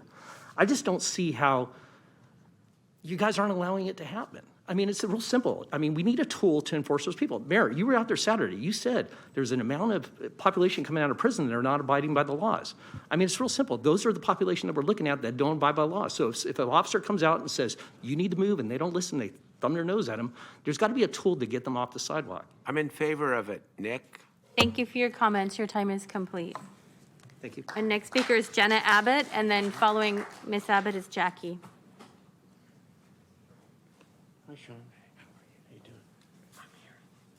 Good evening, Mayor and Council. I'd like to use the overhead too, please. I'm Jenna Abbott. I'm with the Sacramento Metropolitan Chamber of Commerce, and I'm here tonight on behalf of our 1,200 plus minus members. We sent in a letter. You understand what our position is. We're in favor of the ordinance as it was written. Tonight, I want to make it a little more personal. What you see in front of you is a small business along Broadway. This is what it should look like. The impact on this, and I'm going to show you the next picture. This is currently what this business does look like. It is surrounded. There are 2 parties, plus numerous. This is a health clinic that distributes monkeypox vaccine. They've moved out. They can't, people would not come to them. So I am asking you tonight, with a very visual display, I am concerned about the children and their walking, but I'm also concerned about our small businesses. I am concerned about the people in wheelchairs, but I'm also concerned about landlords who are having trouble keeping their leases filled. This is not acceptable. City sidewalks are the most basic city amenity.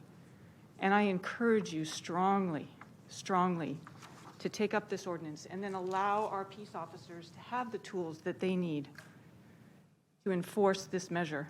We're not trying to criminalize people who are homeless, but we are trying to make our city a better place.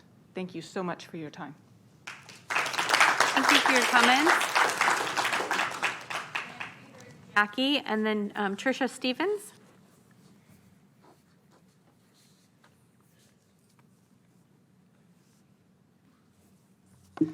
Good evening. My name is Jackie, and I echo what our last speaker just said. I live in the 4th District, and I see that every day, and it has grown and grown over the last couple of months. Without some type of enforcement tool, this encampment is going to continue to grow. The Jamba Juice on the corner of Broadway and 13th has closed down permanently.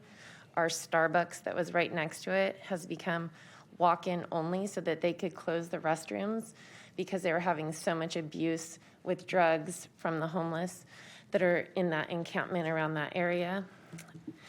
Sidewalks are essential. I have a 12-year-old that I am scared to walk down the street with in this area. And this is my home. I love Sacramento.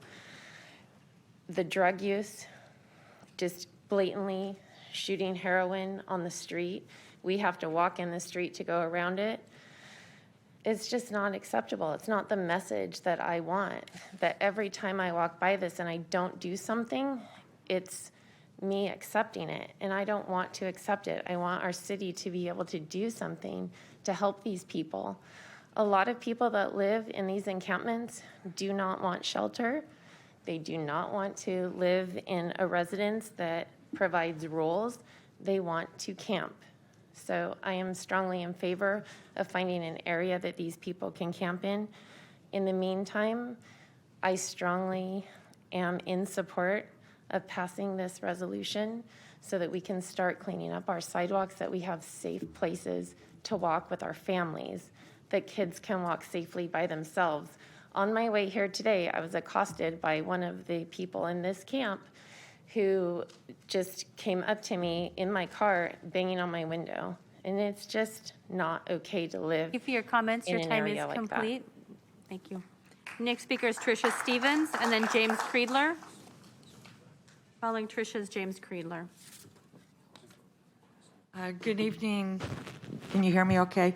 My name is Tricia Stevens. I'm the president of the East Sacramento Community Association, and we were formerly the ESAC Improvement Association, and our board of directors voted to support the sidewalk ordinance. We feel that pedestrian safety is important for all. Our students are disabled, our elderly and children and everyone, and it's just as important as vehicular safety. You've heard from many ESAC residents, and you'll continue to hear from many with a lot of specific examples, so I'm not going to go into much detail.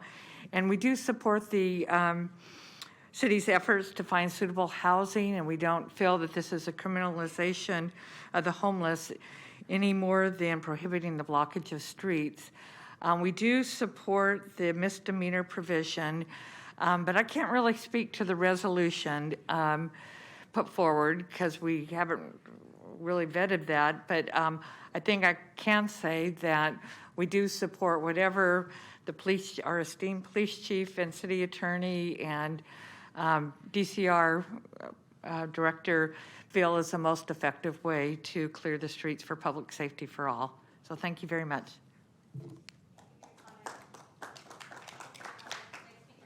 Creedler, then Amy Gardner.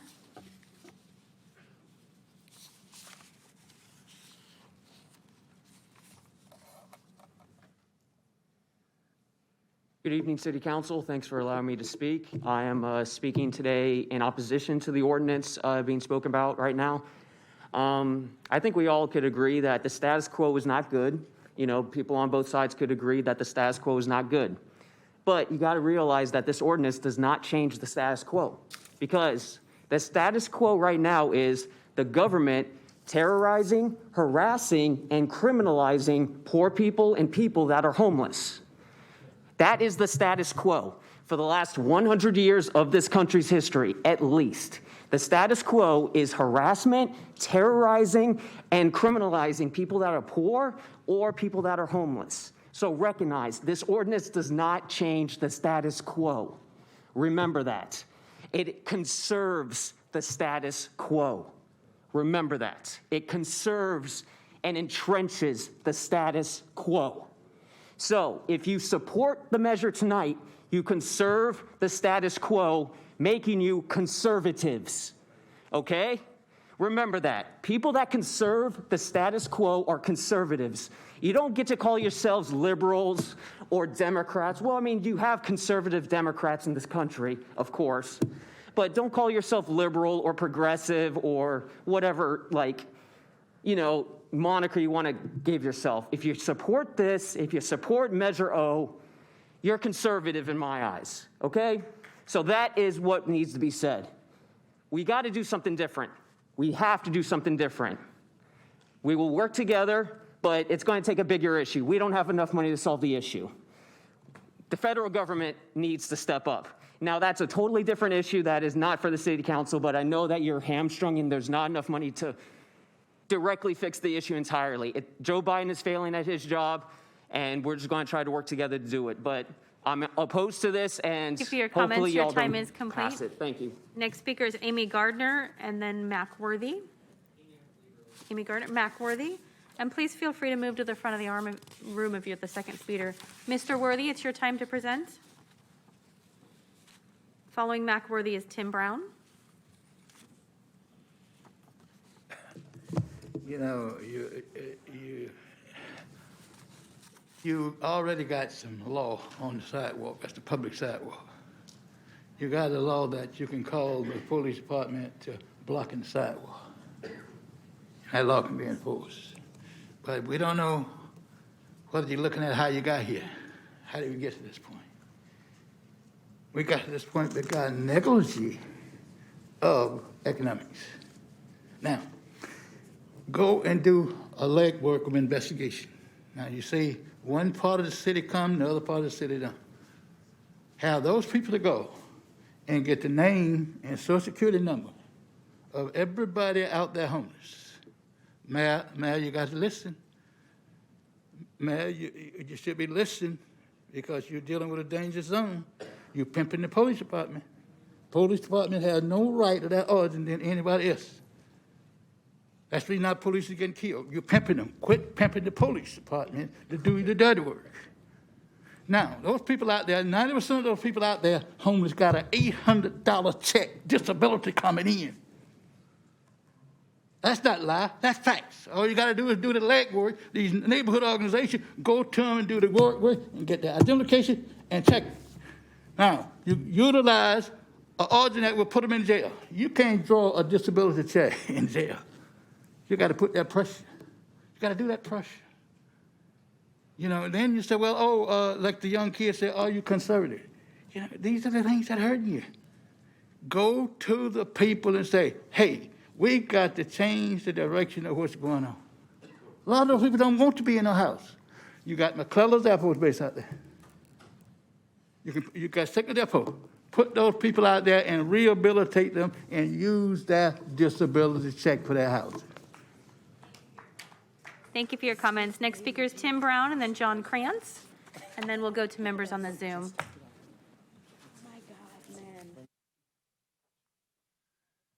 Mayor, City Council, Tim Brown. I'm actually a county resident, but I'm president of the board of the Sacramento Regional Coalition to End Homelessness. So I'm speaking in that capacity, and I'm here to argue that the proposal's ludicrous, because what we have actually is this massive crisis of 9,000 people homeless, doubling every few years. Let me back up. When I retired 10 years ago or so, I was a county program manager for the, imagine this, joint city-county effort to end chronic homelessness. Remember that? I just came from the county and excoriating my fellow county managers, former managers, about how the county has done nothing for 10 years and how not only is our safety net got holes in it, our safety net is unbelievably rendered and people are falling through. One of the things I learned at this, 27 people a day becoming homeless in our county. Okay, so I appreciate all efforts to house people. When I was doing the city-county joint program, we housed 500 chronic homeless people and 500 units of permanent supportive housing, and it works. The hardest to serve people who are saying people don't want housing. I was a licensed social worker since 1986 with the county on the first homeless team. I've spoke to thousands of homeless people, tried to get them to accept services. And if you have something concrete that you could take them and show them, 90% of them are going to accept housing. That's been my experience. There's been a couple bald-faced lies here about homeless being a drug and alcohol mental health. Thank Homeless you for is your a comments. housing Your time is complete. Will you make your final crisis, comment? and that's what we should be addressing. And Thank you for your comments. Our next speaker is John Krantz. Okay, thank you for your comments. Next speaker, John Krantz. And following Mr. Krantz is Jamison Parker.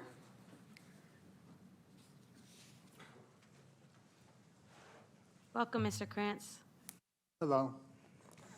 I think everybody would agree that sidewalks are not exactly residential property, that they're not at all zoned for it. But at the same time, we talk about enforcement, and there's two ways you can go at enforcement. You've got a stick or a carrot. And when we tell people to go somewhere else, we're telling them to go to a place that doesn't exist. That it's very difficult to go there. So I guess what I'm asking the city council right now is, what kind of progress have we made about securing some kind of place for people to go? I think if you come up and offer people a reasonable place to go, and I'm not asking for the Hilton Hotel here, I'm just saying, don't put them on a tarmac where it's going to be 140 to 170 degrees in the heat.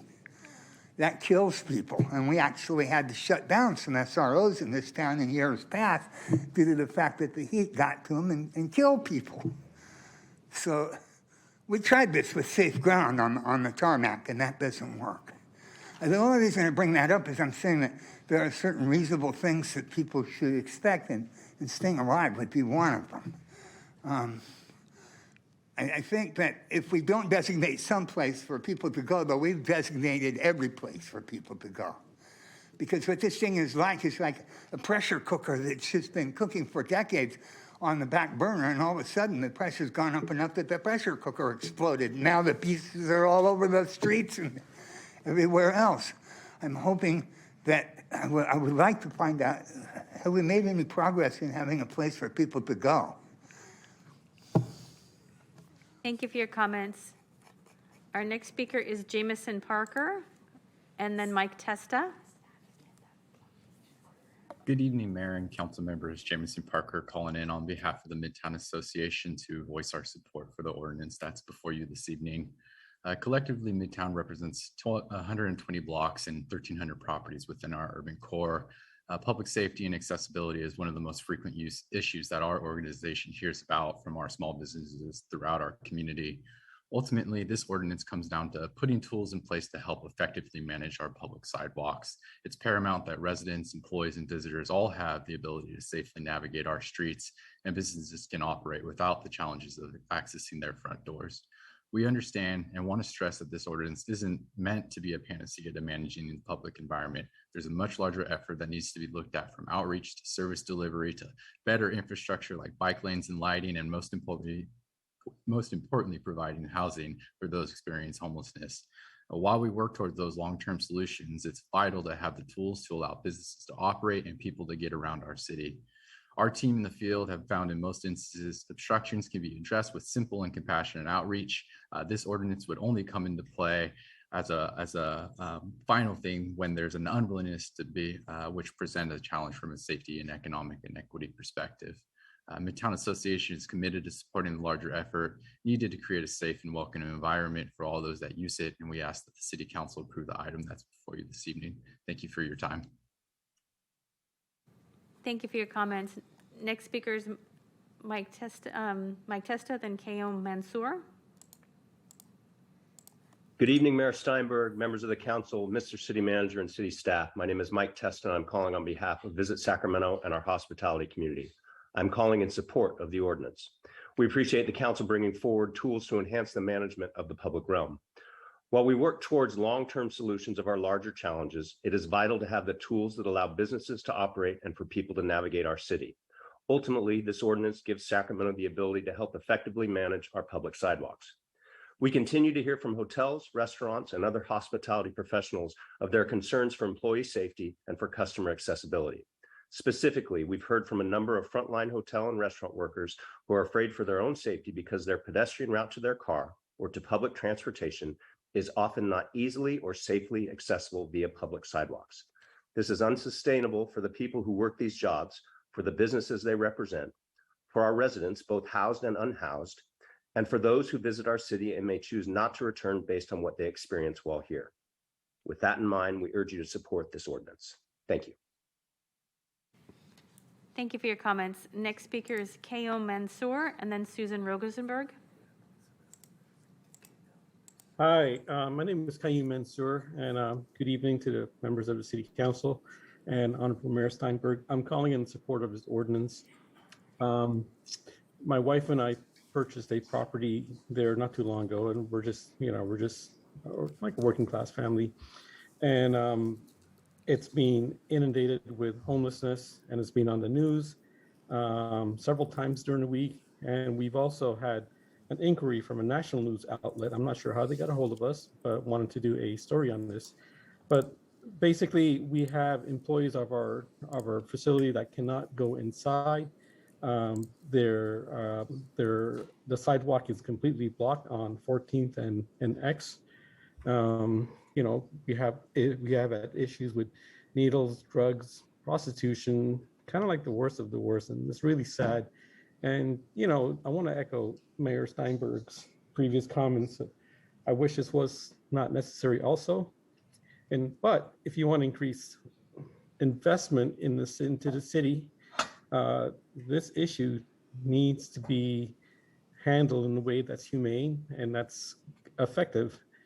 And I hope the city council votes in favor of this, not only for the business owners, but the residents who have to navigate this area, the employees of the businesses who no longer feel safe to come to work because of safety concerns, and also personal security.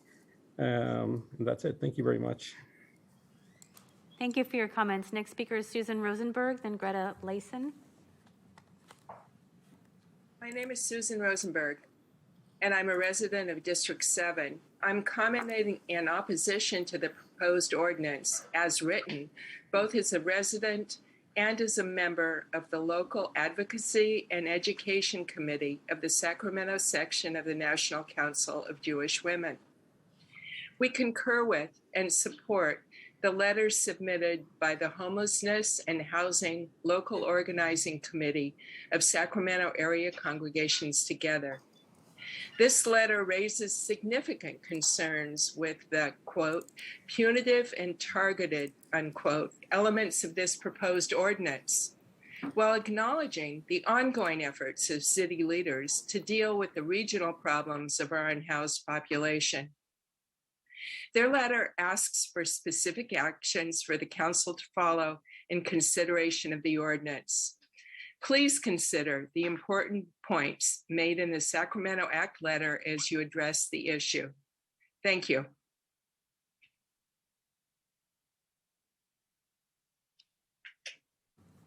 Thank you for your comments. Next speaker is Greta Layson, then Hilda.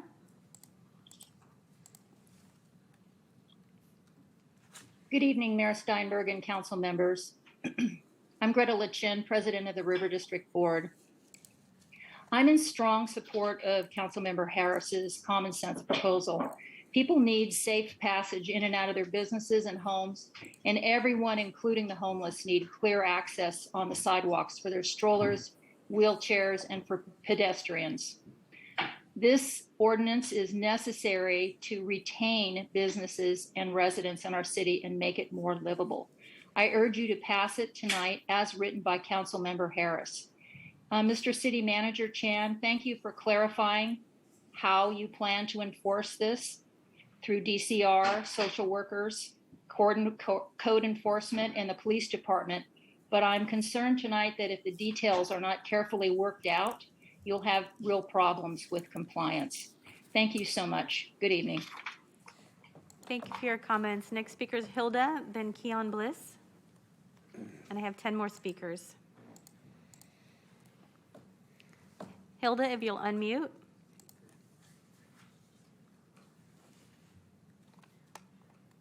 Thank you for that.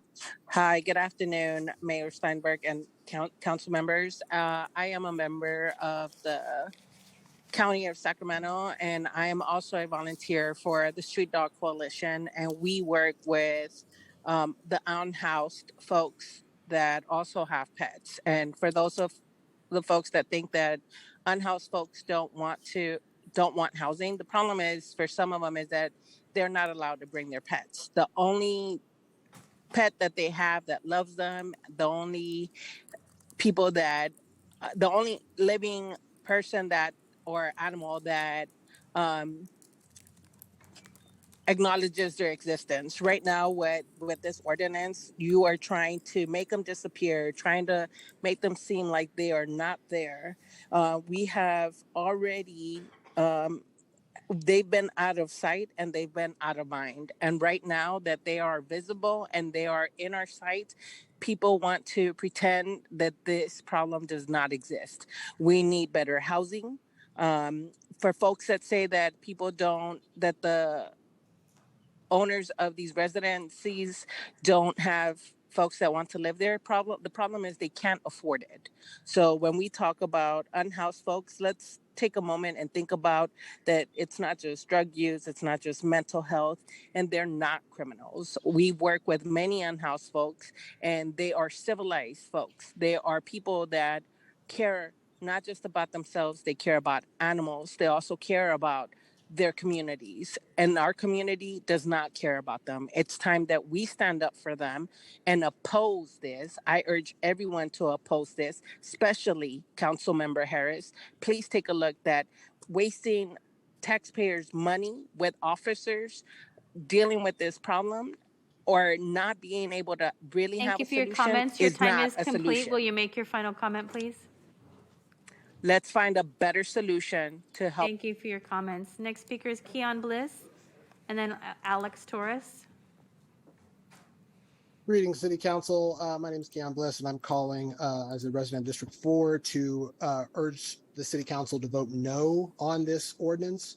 And I'd like to drop a couple facts for the middle-class residents who pay all their taxes in the room and on the phone. First and foremost, every single person, unhoused and housed, follows the laws and also pays their fair share of taxes every time they buy anything from a grocery store, gas station, or any other business located in the contiguous U.S. It's called the sales tax. Second, people who are trying to criminalize or who are not trying to criminalize or stigmatize unhoused people don't feel the need to say so. They certainly don't make racist, reductive, or arguments like blaming homelessness on drugs, mental illness, or crime, and then generalize tens of thousands of people as little more than dirty, lawless transients, as if they enjoy living on sidewalks near busy, loud roadways while enduring weeks of 100-degree heat waves during a mega drought. On any given night, there are no less than 9,278 unhoused people on the street, a 67% increase from 2019. No less than 1,300 people have families and children, and then 464 people are unaccompanied youth. At least 6,600 people are living unsheltered, with at least 3,800 unsheltered people having at least one disability, and then another 3,400 living without vehicles or tents. The city has only 1,100 shelter beds, and the county another 1,300 shelter beds to offer unhoused people, all of them occupied on every single night. The average rent for a studio apartment in Sacramento County is $1,851. The city average is $1,958. The average income of a person living in Sacramento is $34,013 per year. The last fact I want to drop is that poverty and homelessness is not a naturally occurring phenomenon. It is 100% a policy choice, political, economic, and social. 3 years of COVID and 6 rounds of stimulus funding, lifting more than 50%. Thank you for your comments. Your time is complete. Will you make your final comment, please? Without a reasonable doubt. I'm very concerned with how this ordinance is being framed. Thank you for your comments. Our next speaker is Alex Torres, and then Robert Copeland. Mayor Steinberg and members, Alex Torres, resident of District 4 here in Midtown. And to hear this debate tonight be so contentious around enforcing the law on our most basic infrastructure, our city streets, is very concerning. As the mayor said, this is common sense, and jurisdictions throughout California are wrestling with these challenges. We aren't unique in that, but meanwhile, citizens and businesses big and small are leaving our state. That's a fact, and public safety is a major concern. The chamber illustrated that. Businesses are at risk of closing. There's nothing progressive about shutting down a small business, a restaurant where a tent is blocking the entrance, but there's a tax lien, there's a lien on the restaurant owner's house depending on the success of his business. There's nothing equitable or progressive about sending jobs and people to a coal-burning, anti-women's choice state like Texas because we can't house them, because we're not building enough housing at all income levels, nor can we keep our citizens safe. I'm in strong support as a resident, but this discourse has me concerned that as a young professional renting an apartment in Midtown, this may not be the community I end up raising a family in because of these challenges. And so I really hope it doesn't come to that. And I hope to work with all of you to make sure that isn't a reality. And I urge strong support on this ordinance today. I really think this is a common sense step that is badly needed, and I really think we need to continue having more conversations on what we could do to be even more proactive. But this is common sense. Thank you. Thank you for your comments. Our next speaker is Robert Copeland, then Michael Alt. Hi, this is Robert Copeland. I'm against this ordinance for several reasons. It's not going to solve the problem of people being on the street that are homeless. How about all the businesses that block up most of the sidewalk or the entire sidewalk, where you have to walk in the gutter and sometimes in the rain in the wintertime? This is unacceptable. So if you want to go after the homeless population, go after the outdoor businesses where they have streets seated outside. There's no housing, there's no services for the homeless population. Where are you going to put all the homeless population? You're going to just play whack-a-mole. I mean, you're going to move out one group of homeless people, then another group moves into the same spot, or they'll move back. Where is the real solution? I agree with the other side that supports this ordinance. The status quo is not acceptable, but this is not the right plan. If I have to walk to the Heart Center, I would have to walk in the gutter because the restaurant is blocking the entire sidewalk, where the people in wheelchair probably can't get through. Thank you. Thank you for your comments. Next speaker is Michael Alt, then David Jacobs. Good evening, Mayor, members of City Council, City Manager, City Attorney Michael Alt, calling on behalf of the Downtown Sacramento Partnership. As we've spoken before, we represent the 66 square blocks within the heart of the Central Business District. We appreciate you bringing this forward tonight. We think we've made it clear over the last couple of years we need some additional tools to enhance the management of our shared space within the public realm. We realize the proposed ordinance is only one piece. We've heard that tonight. There's obviously a lot more that needs to be done in addressing the larger concerns around safety within the public realm. The need for a coordinated and focused approach is imperative to mitigate the challenges we are experiencing. It's never been more impactful than we've seen downtown. We continue to hear from ground floor merchants, hospitality professionals' concerns for their employees' safety and patrons' accessibility. Employees are uneasy to come to work. Our visitors have become disenchanted by the environment, and tenants are looking to relocate out of downtown.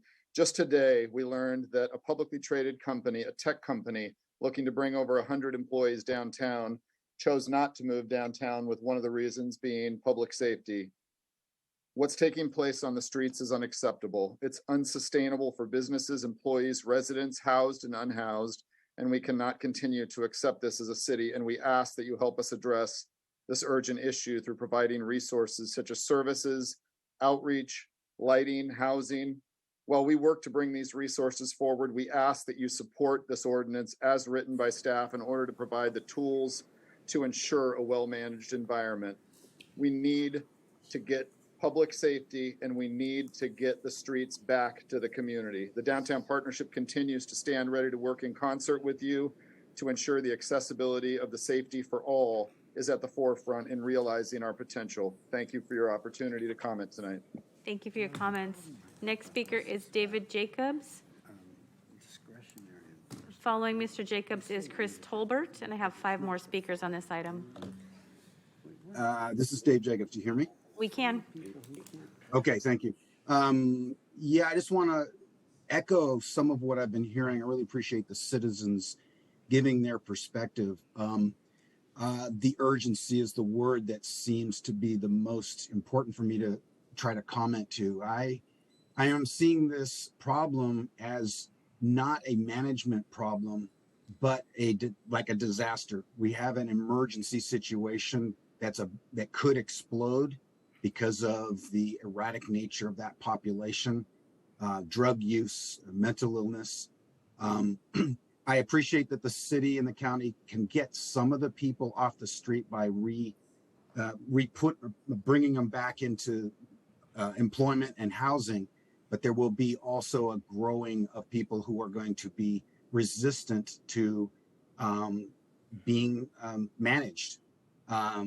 So I just want to echo that I I appreciate the city council's effort to bring some management tools, but I also believe that it's really important that we empower our police to just enforce the law and not encumber them, because we've had a couple years of frustration of non-enforcement, and homeowners and citizens alike are very frustrated with this situation. An ordinance about amount of space on a sidewalk is just not addressing it adequately. This is an emergency situation. We have to look at a much bigger picture here. Thank you. Thank you for your comments. Next speaker is Chris Tolbert, and then Bethany. Can you guys hear me? We can. Okay, so my name is Chris Tolbert. I live in District 4. I live in the Boulevard Park area, and I think this, like, I get it. I oppose this this resolution. I think if there's like a plan in place to like temporarily relocate them to certain places within, whether it's, you know, Midtown or whatever, I would be in support. But without like a plan in place, because this is just a temporary solution and doesn't get rid of the issue, because we're talking about sidewalks here, but also there are alleyways, there are parks. So like, what are the repercussions of voting yes on this resolution? And I think I've lived down here for the past 6 years, and I've seen the homeless crisis increasingly get worse every single year, especially since the pandemic. And I've seen a lot of Black people on the streets, and I do not trust the police to enforce these policies, especially against Black people, because I've seen it firsthand. They're always more aggressive towards Black people, people of color, and this will disproportionately affect them. And one of the other callers had mentioned earlier, you know, there's like restaurants there for our sidewalks too, where I have to like walk in the street, Midtown, downtown, on a daily basis. And to me, criminalizing homelessness, it's not the answer, but there has to be a plan in place before we're voting on this, because there's going to be repercussions, and the people that, you know, that live off these alleys in Midtown and downtown, there's going to be more homeless down there. There could be more homeless in the park. So they're just going to relocate somewhere else, or they're going to be like off the freeway ramps where they could cause more fires, kind of off of Northgate or major freeways. Thank you for your comments. Your time is complete. And next speaker is Bethany. Following Bethany is Erica Jaramillo. Yes, I support this ordinance as written with an amendment, not the mayor's amendment, but an amendment to be inclusive of neighborhoods throughout the city that don't have sidewalks, like where I live for 50 years in the city limits. My community is walking around them on roads with very little shoulder. Allowing campers and tents on the side of roads like this is dangerous for drivers, bikes, and walking people. In the beginning, I would use alternate routes to avoid them, to accept them. But now there are no alternatives. All of the routes and pathways have been taken over. I have no safe way to leave my home or to get back to it after work. All citizens should have safe passages to bike trails, parks, their homes, grocery stores, neighborhoods, clinics, and to public transportation. It is very stressful to be walking and walk upon a untied dog or a person laying across the walkway or even blocking it in some cases and scaring you. That is not okay. It's not okay. Stepping over needles to use public spaces is unacceptable. This is not about their rights. This is about safety and the rights of everyone. We are not responsible for all of their situations, but we can do our best to help it, but not take away from other citizens, Mayor. Thank you for your comments. Your time is complete. Our next speaker is Erica Jaramillo, and then Matt Johnson will be our final speaker. Thank you. So I just want to first say that language matters. The words that you choose matter. You are all elected officials who hold very powerful seats that have the ability to change people's lives, whether for the better or the worse. And what really compelled me to get on and speak tonight, aside from the disappointment about this going forward, is the language that you specifically, Jeff Harris and Mayor, are using tonight. It reminds me of when the colonizers came, took away Native American land, made them dress differently, made them look more like, European styles, and completely erased their culture. These folks that are living on the streets right now are our neighbors. They do not want to be there, and they have rights. But you guys are talking about them like they're animals or children. This is the last one. Behavior modification tools, that language is used by behavior intervention specialists, which none of you are, and neither am I. So I would just encourage you all to be mindful about how you guys are speaking about folks, because it really hurt my heart to hear how you were talking about folks, people that I've been out in the encampments with and worked with. Lastly, these are policy decisions that you guys are making. And most of the folks who are being impacted by them are Black and brown, people of color. There's a disparate impact happening. Please take these things seriously and change the language. Thank you. Thank you for your comments. Our final speaker tonight is Matt Johnson. Good evening, Mayor and Council. Mayor, I want to thank you for acknowledging the fact this has become way too caustic. And my comments are this. One, I am in support of this resolution because it's something. And I think something has to be done. And I say that because I can go back to emails with Councilman Harris's office from March of 2017 talking about this issue. I was at 2018 when the board and the city council met. All of the supervisors, all of the council met talking about this issue. I met with Councilwoman Valenzuela with my daughter 4 months ago and talked about the literal fear that's there. And she responded and said, hey, there's been times I haven't felt safe. I've crossed the street and gone a different direction. And it's not something that just happened overnight. We're not callous individuals. I'm a citizen of District 3. I've seen it. I've tried to help. I've done the point in time. I've done a lot of different things to try and help affect change. We know how much money is going to this issue. But I think the thing that strikes me the most is we're literally creating a situation where you say it's okay for some people to not abide by the rules or the laws, and the others must. The perfect example, we get 2 minutes to speak. And if we don't finish, we get cut off, and you count on us being civil and just addressing this issue and so forth. That's a small example, but when you start to say it's okay for some folks to do this, and we're being told that there's no criminal activity and so forth, we're not talking about criminalizing homelessness. We are saying that there are people openly using drugs. There's been murders that have occurred that have been directly tied to different locations. And that sounds inflammatory, but it's simply the truth. You can look at a police report from 10 days ago in our neighborhood. Thank you for your comments. Your time is complete. Will you make your final comment, please? Yeah, I'm in support. Something has to. Thank you for your comments. Mr. Mayor, I have no more speakers. Thank you very much to all the callers on either side. It shows from every side how much you love your city. I'm going to turn it over to my colleagues, but I just want to summarize and then ask the police chief here, Chief Lester in the back here.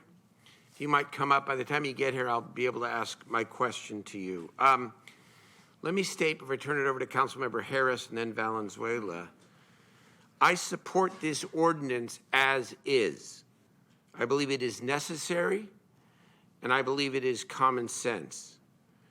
I also put forward my complimentary resolution. Madam Clerk, if we could please get that up, I would appreciate it so that the public can see it.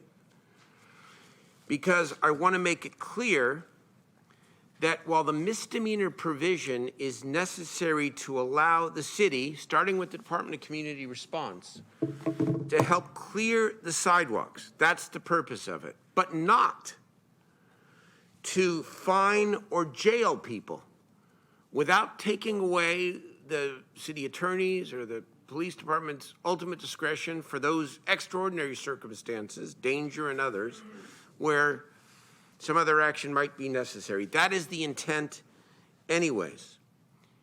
And I put forward the resolution also to, and I'm working very much in partnership with the city manager, of course, but to help publicly make it clear that as he sits at the table with the county executive around this partnership agreement, that the population that this ordinance focuses on be a priority for services for shelter and housing. So, in that spirit, I want to ask the police chief the following question, and the city attorney the same question. Is there anything in this resolution that would inhibit your ability to work with the various departments of the city to provide the relief intended by this ordinance? No, this gives us the authority to cite and in the exceptions that we need to effect an arrest. Thank you. Madam City Attorney, is there anything in this resolution that inhibits your ability to enforce the ordinance as is the practice, the custom and practice of the city? No, Mayor. It still preserves my independence and my discretion. Okay, thank you. Councilmember Harris, I turn it over to you, I hope, for a motion that brings us all together. Thank you, Mayor. Look, you know, I stated, I think, pretty clearly at the outset what we were trying to effect by bringing this ordinance forward, which is safe passage on our streets. It's a step. It's not a solution, but it is a management tool that I think we definitely need in the city of Sacramento. It will help us in the short term. As I've said a couple of times, you know, the city manager is meeting with the county exec and hammering out an agreement along with the backup of some of us council members and supervisors to try to get us on a better path towards dealing with the population that we're encountering on the streets. I want this ordinance to pass. That's why I brought it forward. So I am going to make a motion, Mayor, that we accept the ordinance as presented in the staff report. And as an adjunct to it, we can adopt your resolution because if you heard correctly, it really does not impede our ability to enforce this ordinance. And the enforcement piece, again, I want to state, we're not going to be taking people to jail because they're blocking the sidewalk. We don't have the resources. The police don't have the resources. That's not what they do for a living. They've got much bigger fish to fry. But it does give us the ability to start saying to people living on the streets, you know, you just have to be a little more compact and you just can't do some of the behaviors that you're doing currently. And I think that's fair. I think it's a very small ask of the homeless population to be tidier, to create safety for the entire population. And I don't know if any of you have noticed, but there are a fair amount of people living on the street who are in wheelchairs, and they're encountering the same problems on the sidewalks as house people in wheelchairs are. Their ability to motivate around the city is severely restricted. It's a problem. This is part of a fix to a management problem that we have. Mayor, that's my motion. I hope you'll second it, to tell you the truth. And I think that we should just go ahead and pass this thing. I'm going to turn it over to Councilmember Valenzuela first before I just Maybe someone else will second it. I don't know. Go ahead. Thank you, Mayor, and thank you, everybody who called in today. You know, as was mentioned by the folks from my district who called in, we get calls and emails about this every day, and it's incredibly frustrating. But I can say, with quite frankness, the moments that frustrate me the most are when I'm getting a call from someone who says, we really need this camp moved. And then the camp moves for one reason or another. The people relocate to a new location. And then the next day, we get a call from a different constituent, sometimes a couple blocks away, that says, hey, wait a minute, there's a new camp in front of my house. I want that camp moved. And it turns out to be the exact same camp that moved from the location from the other constituent. It's not effective. It's not reasonable. It doesn't help anybody solve the problem if we're just moving people back and forth. So I want to start really by thanking staff for the changes to this ordinance, because I think for those of you who maybe weren't watching the Law and Ledge hearing, this is a substantially different ordinance than what we heard at Law and Legislation. The changes that staff made to this, based on the original proposal, really address the two key questions that we were asking, which is where do folks put their stuff and where do they go? This ordinance is fundamentally different in the fact that it's putting forward a protocol that's going to direct city staff to procure storage. That is something that we have never had before. That is something that we've asked repeatedly. I know DCR staff advocates have said, gosh, not some of the stuff we don't need every day that's making this camp so big. If we had a place we could put it, that we knew we could access it, that helps everybody now. Now the camps are smaller. We have a place we can go to store our stuff, and overall the safe passages are more possible.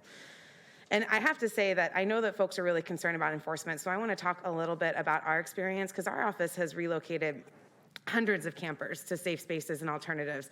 And then sometimes you do have these instances where you've got a camp that's in a really unsafe spot, and we'll do multiple rounds of outreach. We'll have the hotel room set aside. We'll get almost everybody into the hotel rooms, and there'll be that last one or two people. And it really is hard, because for us, you know, we're doing this outreach. Folks don't want to move for a myriad of reasons, and eventually we have to come through with enforcement, because that camp is in a location that's not safe. We've provided the meaningful alternative. We've done multiple rounds of outreach to try to get somebody to come. And sometimes that is the push to get somebody to go in and accept a service. Sometimes they move somewhere else. But I have to say, it's an uncomfortable truth that we've had to grapple with as an office, that sometimes you do need that for that. And I will echo what Tim Brown said. My experience is about 10%. Most cases, if you're offering a real alternative to people, 9 out of 10 will take it. If they really believe it's real, if they can go see it with their eyes, if they know what's going to happen to their stuff, to the other people they're camping with, to their pets, they'll go if we are providing a real alternative to them. But there is that small number of folks that, when provided that alternative, might not still move, to which we might need tools. And I wish it wasn't required to be a misdemeanor, but I want to thank the city attorney for talking to me a lot this morning in particular to help me understand why that's necessary. And I'm really supportive of the mayor's direction, because that is all it is direction to codify our intent, that this not be a path to jail, that this not be a path to really high fines, that this is really a last resort after we've offered storage, after we've offered another place to go, after we've worked with the camp. We're going to get to this point after many touch points with city team before we ever get to the point of talking about a misdemeanor. So I do want to ask the city manager, though, just a quick question, because some of your comments earlier muddied it a little bit for me, so I was typing in some notes here. So I guess there's going to be the condition where there's the urgent case where it's like whoever you can designate to go out there, someone's in the street, something bad's happening, we need to go. There's obviously criminal matters, which are totally separate. I know a lot of folks called in tonight to talk about criminal activity, and I want to reiterate, like, that is not DCR, that is PD, and we are working together. And if you have evidence of a crime, please come to us so we can work with you, because a lot of these things get started on next door, or they spread like wildfire, and nobody ever presents us the evidence that we need to work with our police captains to follow up. But I want to ask, like, in general, though, outside of those two urgent contexts, criminal contexts, will DCR be the first point of contact for these camps? They will be, absolutely. And they're going to quarterback these calls and field them to, you know, whether it's code enforcement or their own teams to go out there, and hopefully in partnership with the county, we can enable folks from the county to come on and help us as well. Oh, and that was a perfect segue. I haven't done with that. Was my main question for you, because I also want to appreciate in the mayor's direction here the focus on the county, because a lot of folks here have talked about substance abuse challenges, and I want to reiterate, some of you have heard us say this before, the city does not do substance abuse. That money does not trickle down to us. We cannot do it if we want to. And as of the last time I talked to the county, the wait list was almost 600 people long for substance abuse. That's 600 individuals within our county that have raised their hand and said, I am ready for help, that are waiting for that help. Those are 600 people that are out on our streets that desperately need services. And that's not even counting all of the people that we haven't gotten to yet because we're not doing that outreach because we don't have the support from the county to know those services are going to be there. So I really appreciate the direction in here because I think it's really important. I sound a little bit like a broken record every time I talk about this, that I think there is stuff we can do. And I think this ordinance is a really important step because it's laying forward a clear protocol. This is about making sure that sidewalks are usable, but also that folks that are on those sidewalks have a way to store their stuff and might have an alternative place to go. Or in some cases, it's management, right? If we can downsize your tent, maybe you're not blocking the entire sidewalk. Maybe you're providing that 4 feet of space now, and you can still exist on that sidewalk and people can pass safely and everybody wins until we can get the real solution that we desperately need. So I want to thank you for putting that in here because the whole point here that some of the callers emphasize that the reason we're in this situation is because we don't have a place for people to go. Our services are full, the shelters are full. This is unacceptable, and we shouldn't be continuing to allow ourselves to be put into this situation, and that requires county partnership, plain and simple. But all of that to say, because I went on a little bit of a rant there at the end, so I'm going to cut myself off, that I do support this ordinance. I want to second the motion by Councilmember Harris with the direction from the mayor. I know a lot of folks might be surprised by that, but frankly, this is based on real world experience that we have in an office, and this is based on real tangible changes that have been made in here to provide the storage, to provide the alternatives, so that we're not just saying you can't be here, we're not being overly punitive or overly vague. We're creating a protocol that I think has real potential to work because it's based on the best practices that I've seen our city team do, at least in my district. So thank you, Mayor. Thank you very much, Councilmember Valenzuela. So that's a motion by Councilmember Harris and seconded by Councilmember Valenzuela. I want to turn it over to Mayor Pro Tem Eric Guetta, followed by Councilmember Sean Laloy. Thank you, Mr. Mayor. First, I do want to thank my colleague, Councilmember Harris, for bringing this forward for a conversation. And we discussed this at deep lengths at the Law and Legislation Committee. And so I also want to thank our city attorney, Susana Alcala Wood here for helping us guide through this. And as one of the public commenters discussed, that there are very few options that we have in the current situation of an infraction. Obviously, is counterproductive because penalizing someone with a fine for someone who doesn't have any money doesn't do anything, and it also doesn't alleviate the challenge that the neighborhood has, whether it's blocking a sidewalk. And I've witnessed too, students try to get to the both elementary and high school that's by my house, have to walk into a 4-lane boulevard to get around block sidewalks. And the challenge is of businesses who wake up in the morning and they're trying to get things going, and either the driveway has been obstructed, or their actual physical doorway. So I think the conversation obviously at Law and Ledge talked about how do we as we find real solutions, which is getting places for respite, like the respite center that we approved, getting places for long-term housing as well, and wraparound services. And last week when we celebrated the groundbreaking of Mercy Housing, which is less than a quarter mile away from a permanent supportive housing, very successful program that has helped many out of homelessness. And I remember in the neighborhood before even I was on the council, it was that this permanent supportive housing project was going to destroy the neighborhood, and actually it's improved what was once a bad motel with a lot of issues.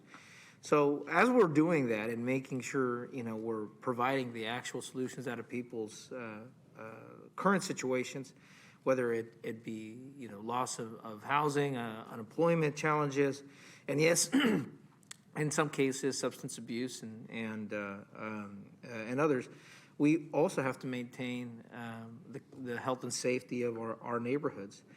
I do think that what was very clear is that without the misdemeanor provision, then we don't have the tools from law enforcement to be able to execute this as well, and to give us the diversity of options. And I think what the best way to characterize this ordinance is that it's a tool. And for anybody who's worked on any big project, whether an engineering problem-solving project or construction of a house, per se, tools have their strengths, but they have their limitations. And this is one of those that does have its limitations. And it can be used effectively, though, where we see the challenges.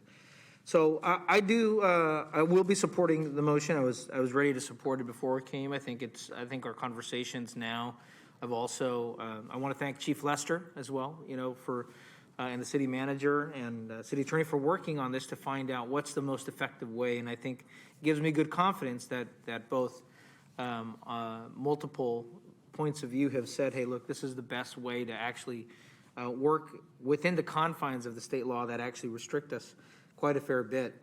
So the only thing that I did have a question here, maybe for the city attorney, is that, as I understand it, Penal Code 853.6 does, even though, doesn't require someone to be, booked into the county jail, it does require them to report back to court at some point.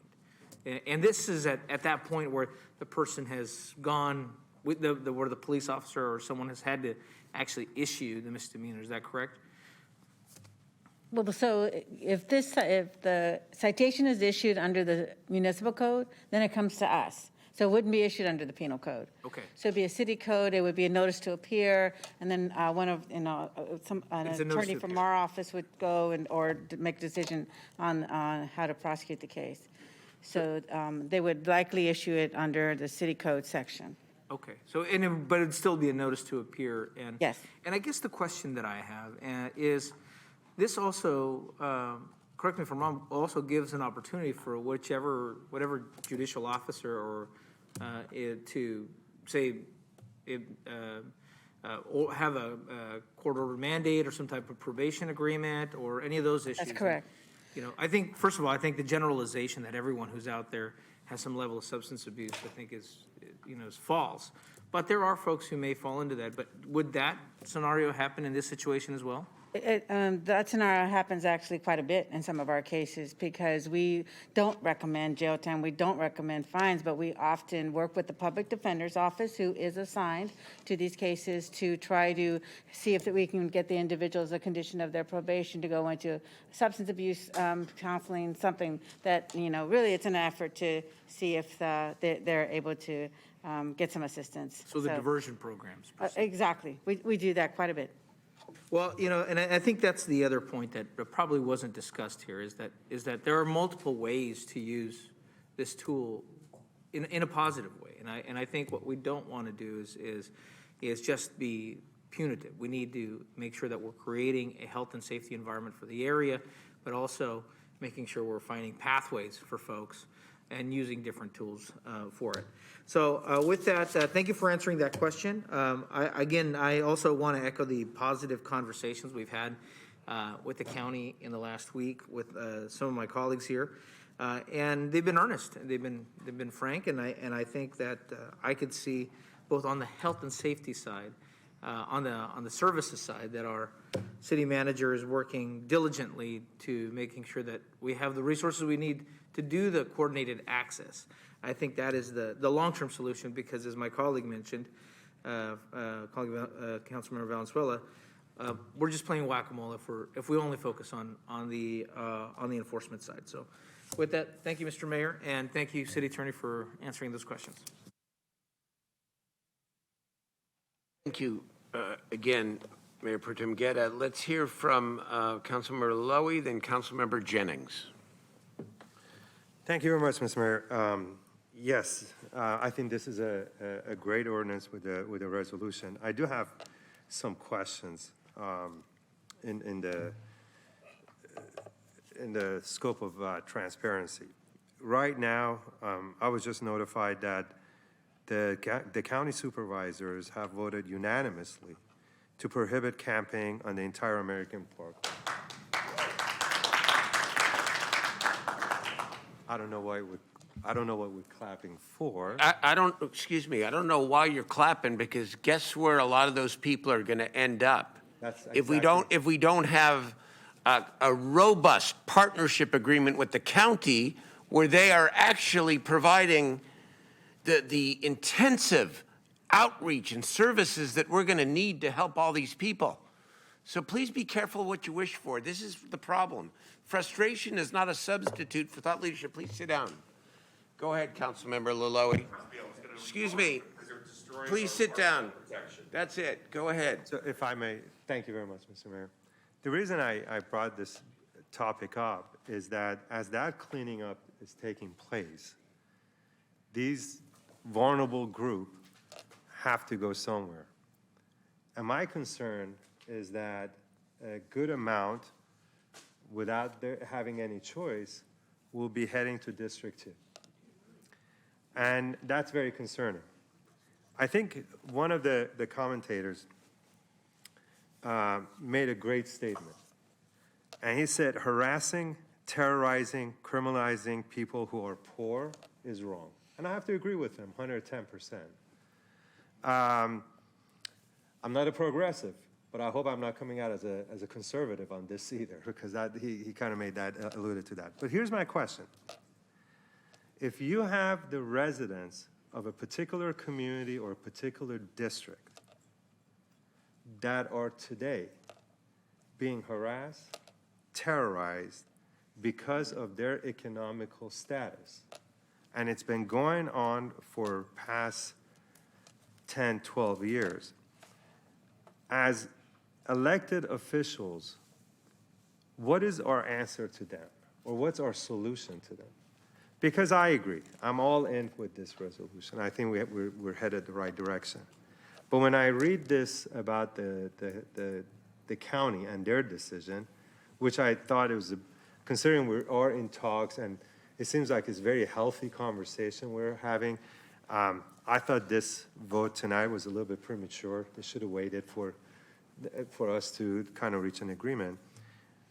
I'd like for us to know, at least for me to know, what's the game plan of the city when these vulnerable individuals start heading to District 2? Are we enforcing the law? What's going to happen? I understand that we have a great solution for our sidewalks. But what about the very vulnerable people that reside in my district that are in a very different economic bracket? You know, we talked about the respite center, and we made a commitment to the residents of that area that this site is going to be managed properly by Hope Cooperative. We're going to have DCR available to make sure there's no camping or any illegal activities. But unfortunately today, that's not the case. There are needles that are being found within the parks. There are other activities that are being found in the park. So I just want to be able to stand behind the commitment that we make to our residents. And if the American River is getting cleaned up by the county, what's the solution for District 2? And I'm looking around to the more experienced council members. That's what I thought. And that's the problem, because we don't have an answer, right? Oh, we do. Well, if I may. So, again, it comes, what I want to call is an economic racism that we practice. People that are in my district, maybe they cannot write a check and hire an attorney. So does that mean that we just kind of knowing that, we kind of just push our issues to that district? I don't know. But I'm very excited about what Councilmember Mayor Pro Tem Eric Guerra just introduced about the affordable housing. I'm in talks with a developer that we're very close on coming to an agreement of potentially 350 units of affordable housing in my district. But that's going to take a little time. What about in that middle time? What kind of enforcement or security can we provide both for the unhoused and the residents within my district, District 2? silence is golden, I guess. Well, do you want us to answer? I want to Do you wanna- advise. Go ahead, Mr. Mayor. No, I'm going to wait till the end because I'm going to make the last comment and Sure. I'm So going to answer your that's question. a very concern of mine. I'll definitely go vote yes on this resolution. I Okay. think it's a right start. But this is helping businesses that are predominantly in downtown and their sidewalks, which I agree. What about the residents?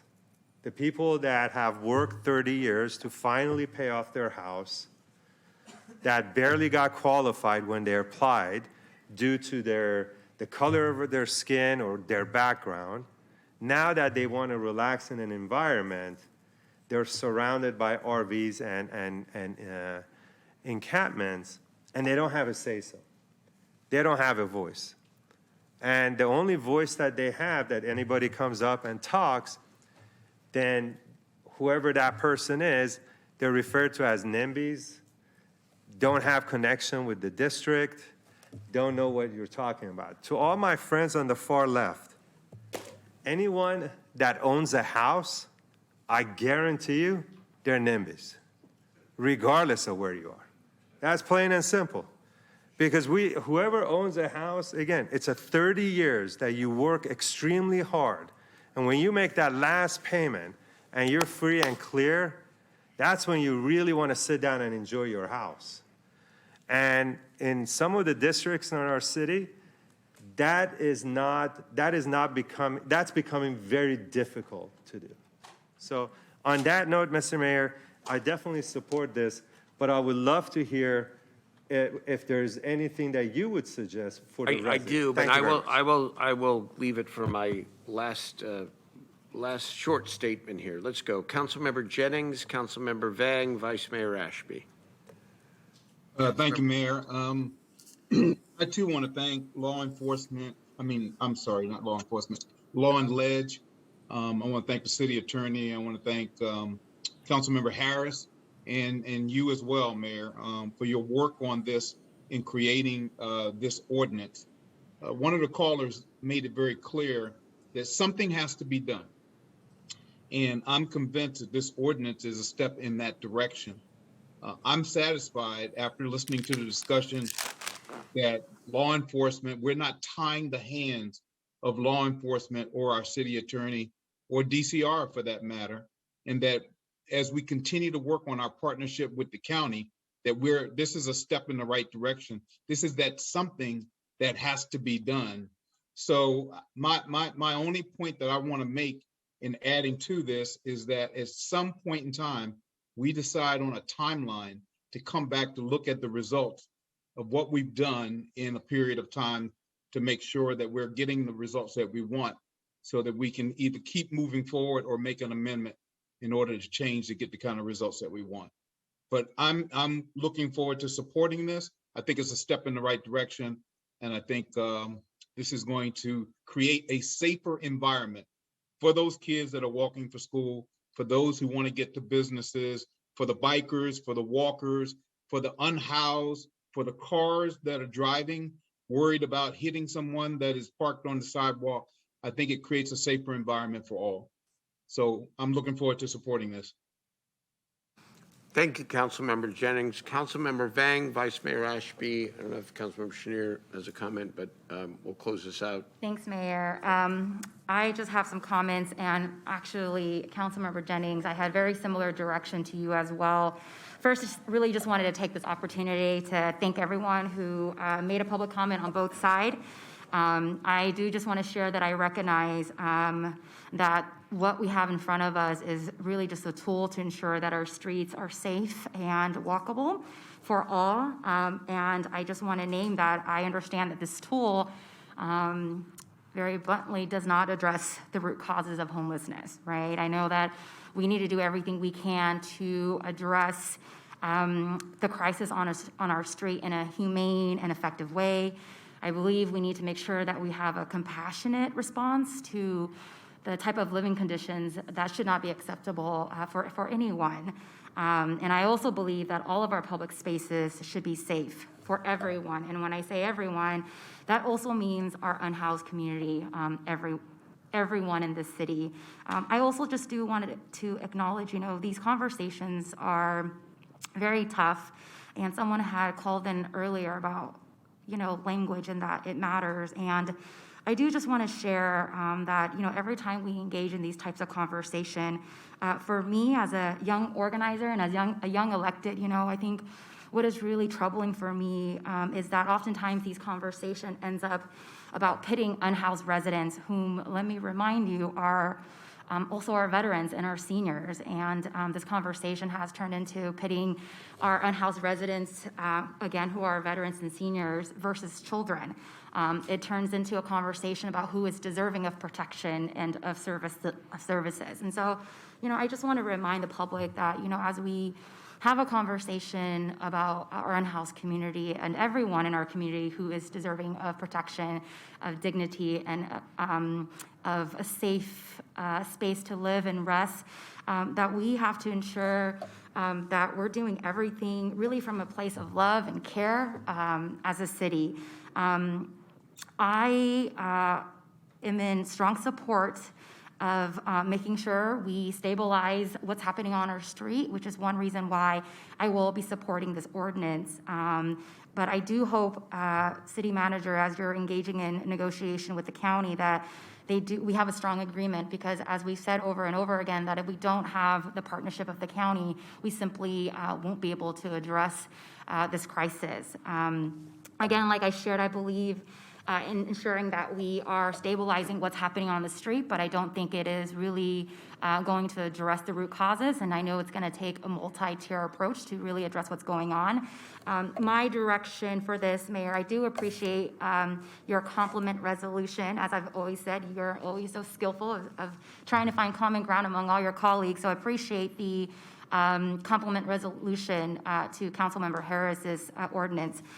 But the direction that I would like to make, very similar to Councilmember Jennings, is that I'm still really concerned about unintended consequences that may occur because of this policy. Again, I think it's important for us to have a tool to stabilize what's happening on our street, but equally important is to make sure that we're also monitoring how this policy, what the results are for this. So I'd love to ensure that we have a report back from staff, and I would say put a timeline on it, 3 months, 6 months, once the ordinance, once this goes into effect, to ensure that we are monitoring any unintended consequences. I know in your compliment resolution, it's noted that to the fullest extent, we're not going to be booking folks in jail. But I want to make sure that we're monitoring the number of citations given, how are the cases being persecuted, what are the outcomes and pathways from these cases. That's really important to me. That's the only, I think if we're able to add this direction, then I would support this policy, but that piece is really critical. And so that's the only direction that I have, Mayor, and hope that we could add that to the compliment resolution. Thank you so much. That is part of the motion, so thank you so much. Vice Mayor Ashby. Thank you, Mayor, so much. And, I was prepared to not say anything and just support you and Councilmember Harris coming to a nice agreement there, which I appreciate out of both of you. Councilmember Harris, I know this is really particularly important to you and something you've worked really hard on all the way through Law and Ledge. And I appreciate that you are trying, both of you, actually all of you at this dais, to try to thread a needle really carefully, want to be responsive to the constituency, trying to help multiple groups, right? We want to help women and children on the street just as much as we want to help women and children who are trying to get to school or walking. These are not two separate groups. They're all Sacramentans, and just trying to find the pathway forward here. I think this is a good way for us to start. And the only reason I really chimed in, other than to just vote yes, is to say to you, Councilmember Leloy, that, first of all, when you ask a question from the dais, you should probably give your colleagues a chance to answer, which we have to follow policy and procedure, got to chime in, right? And second of all, this is why last week's conversation or the week before's conversation was so freaking important. Because everybody's right. I mean, it's great to clean up the river. There's so many environmentalists up here. We all care about that deeply. But there's also consequences to that. And folks they'll be in District 2, and they'll be in District 3, and they'll be in District 4. These 3 districts are going to be hit very hard by that decision, which is exactly why this body 2 weeks ago said, we can't do it without the county. If the county continues to take actions like this without working with us, all of our problems will get worse, all of them. And we simply will crumble under the weight of it. For us to sit up here and grapple with our tiny little DCR department about how we're going to have enough people to send out and try to help folks relocate. And you heard several council members up here, and all of us have worked to rehouse people in our districts. That means all of us are calling that DCR department. All of us are reaching out to the nonprofits that we know. All of us are trying. We don't have child welfare. We don't have mental health. We don't have alcohol and drug. We don't have even the health department. All of that is the county. And so without them, you're right, we're shuffling people. But with them, we can make a real difference. So it's frustrating that they would take a vote to shuffle people when they have the resources. And I think that is my answer to you, colleague. This is about this body really rising up and asking our constituency to rise with us and demand that the county partner with us every step of the way. We need their help. Otherwise, we're going to be moving people from one side of the street to the other. And somebody up here came and said, you hide behind Boise. We are not hiding behind Boise. In addition to not hiding behind Boise, we currently have an order from an existing Sacramento area judge telling us what we can and cannot do. We are trying very hard. We really are. And we're grappling with the tough issues, which is exactly what you would want an elected body to do. And I will vote yes tonight. And I will continue to help in whatever way I can to support our mayor and our city manager in their partnership efforts with the county to put our city in a better position to succeed across all of these various spectrums. We need safe routes to school. We also need veterans to have places to stay, and we need families to not be living on our streets. Thank you very much. Very, very well said, everybody.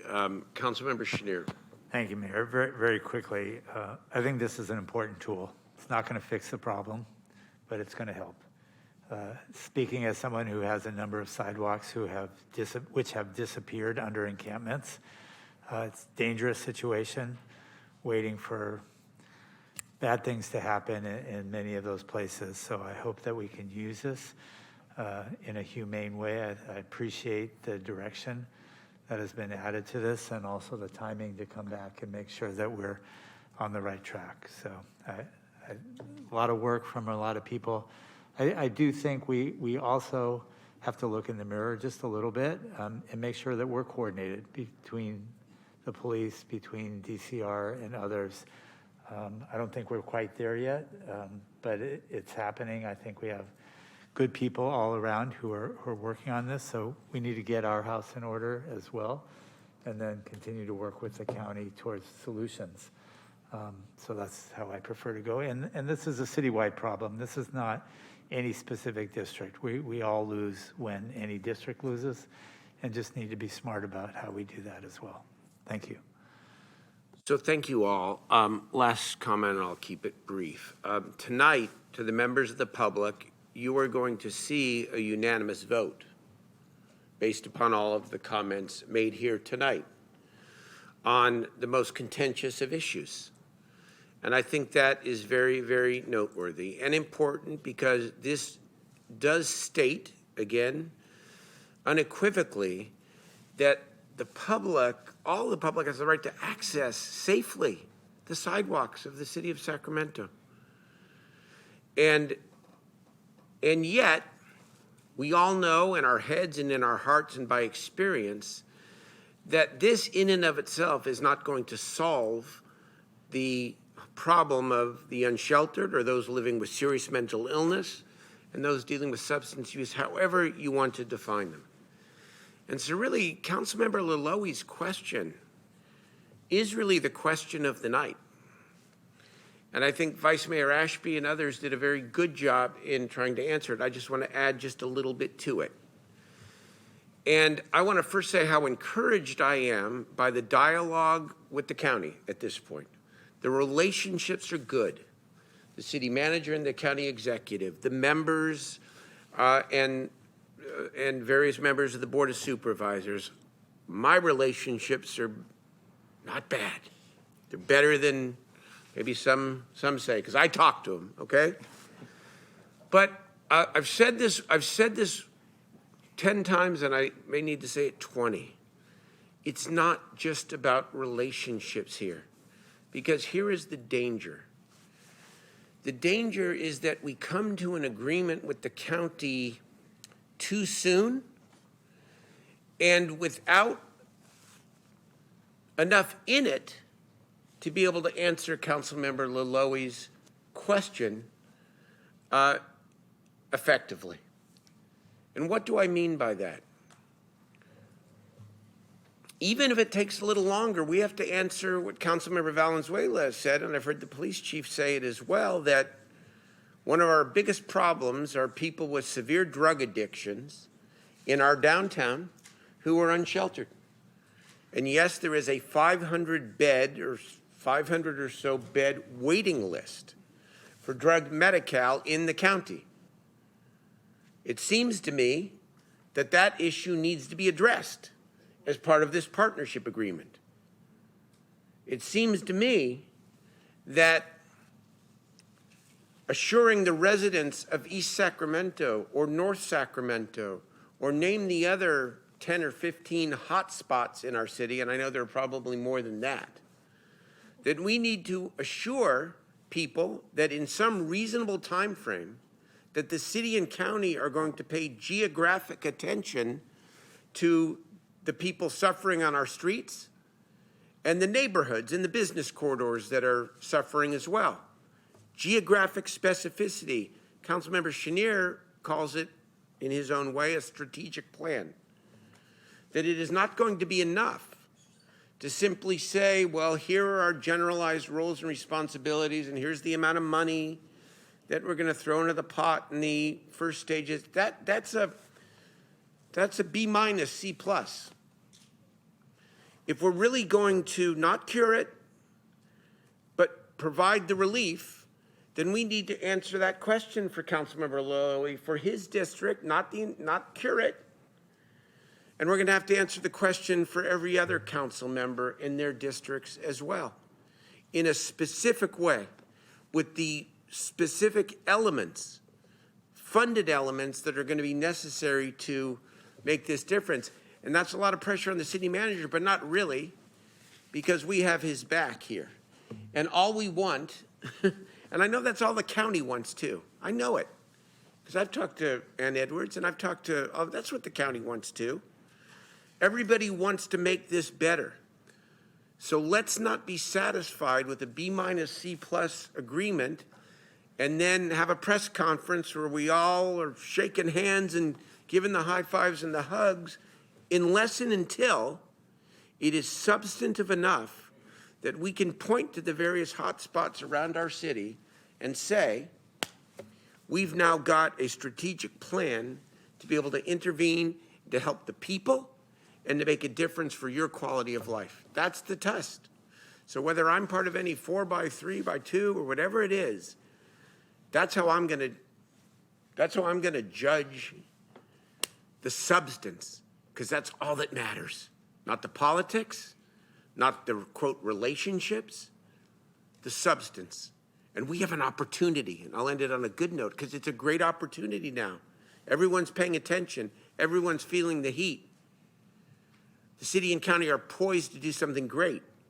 Then let's do something great and not something average. All right, let's call the roll. Vice Mayor Ashby, Yes. Councilmember Laloe, Aye. Councilmember Harris, Aye. Councilmember Valenzuela, Yes. Councilmember Chenier, Mayor Pro Tem Guerra, Aye. Councilmember Jennings, Yes. Councilmember Vang, Yes. Mayor Steinberg. Yes, unanimous. Thank you very much to the members of the public. Thank you, colleagues. Thank you to everybody. Okay. Thank you, city staff, city attorney, city manager, chief, everybody. All right, members, we don't need a motion to continue next item because it's automatically continued till next week. So that ends the agenda for the evening. Are there is there public testimony on items not on the agenda? There are speakers from items not on the agenda, and I do have board commission appointments to read into the record to the Measure U Community Advisory Committee, Duke Cooney, and to the Sacramento Arts, Culture, and Creative Economy Commission, Kristen Ten Blair. So I have 6 speakers in chambers. Okay, let's go. And then I have an adjourn in memory in honor of the father of one of our esteemed colleagues. Thank you. Our first speaker is Mac Worthy, then Ron Jellison.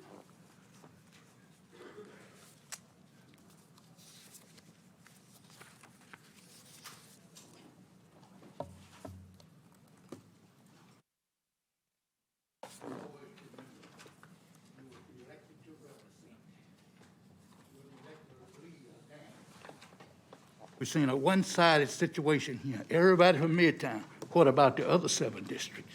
Who represent them? Don't keep pimping your police department. Those people get killed, and they shouldn't.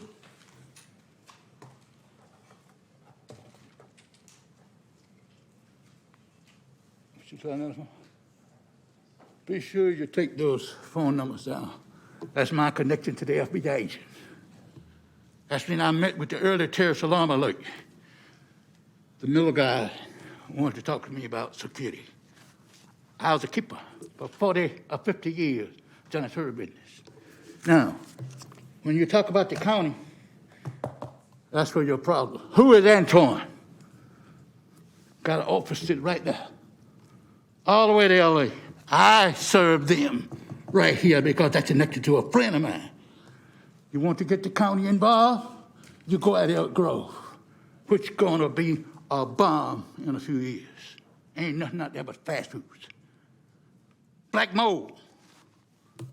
County ain't got back to me yet. Black mold. That's what this case is about. That's the reason I'm taking it to the East Coast to try to get the Republican organization to take over. Now, when we look at what's coming down, I stepped here 5 years ago or more and told you Donald Trump would be the next president of the United States. Materialized. I told you that you'd have more white folks fighting each other than Lincoln. I told you that. You had no problem understanding. But nobody said, Mr. Worthy, I prefer you to call me Mac. Nobody call me Mr. Call me Mac. Now, what we see going on, the Abraham Accord, you better get aware. You better be aware. That's the baby. Thank you for your comments. Your time is complete. Our next speaker is Ron Jellison, then Charles Duckworth. I'll be back another night and start right back again. Thank you, sir.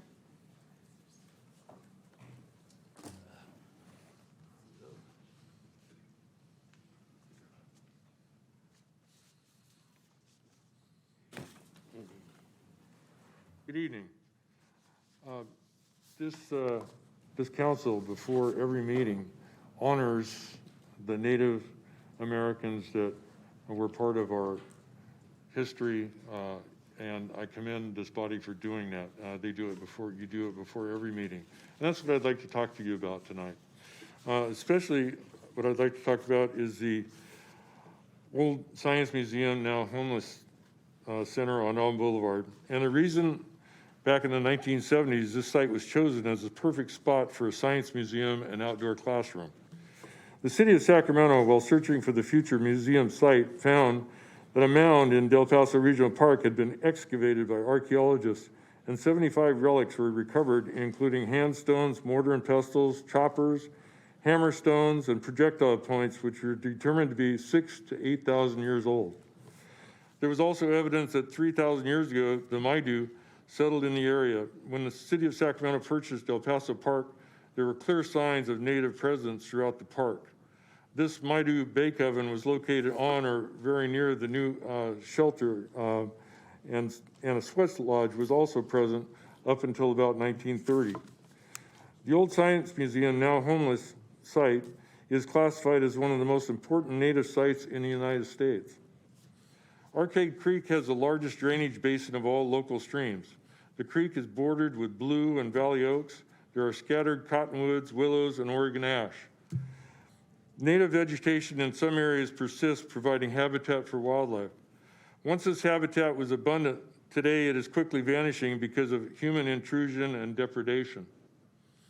In the 1970s, the city of Sacramento determined that this portion of Del Paso Park along Auburn Boulevard was the perfect spot for a museum with outdoor classrooms to tell thousands of visitors the story of its native inhabitants and natural history. Thank you for your comments. Your time is complete. Will you make your final comment, please? In 2016, this body concluded. Thank you for your comments.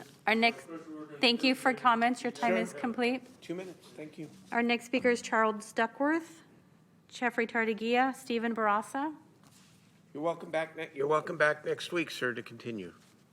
Thank you. I'm just going to take a second. Thank you, Council, for meeting in live appearances again. I hated these Zoom meetings. I wanted to talk a little bit about that same area that Ron was talking about, the natural habitat. We've put in the respite center that Ron mentioned. And since that time, we were finding more and more trash in the park. We find used toilet paper. This past week during community cleanup, which we have done for several years now, I hesitate to say how long because some were doing it before I got involved, been cleaning up that park, and people began to come to the park, enjoy the park, walk in the park, feel safe in the park. This past Sunday when we were cleaning up, we found 5 used needles in the children's playground. We found another 20 in the space right behind the children's home and the homeless shelter. So we've taken 10 years to clean it up, and it's going to take about 2 months to ruin it. We have poor people in the neighborhood that use that playground. They can't afford to go to Disneyland. They can't afford to go bowling.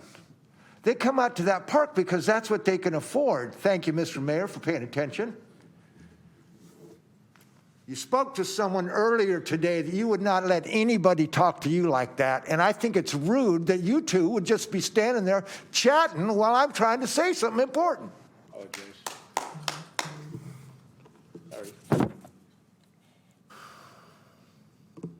We have a playground there that is mostly used by underserved and underprivileged people in the community in Shawnee's district.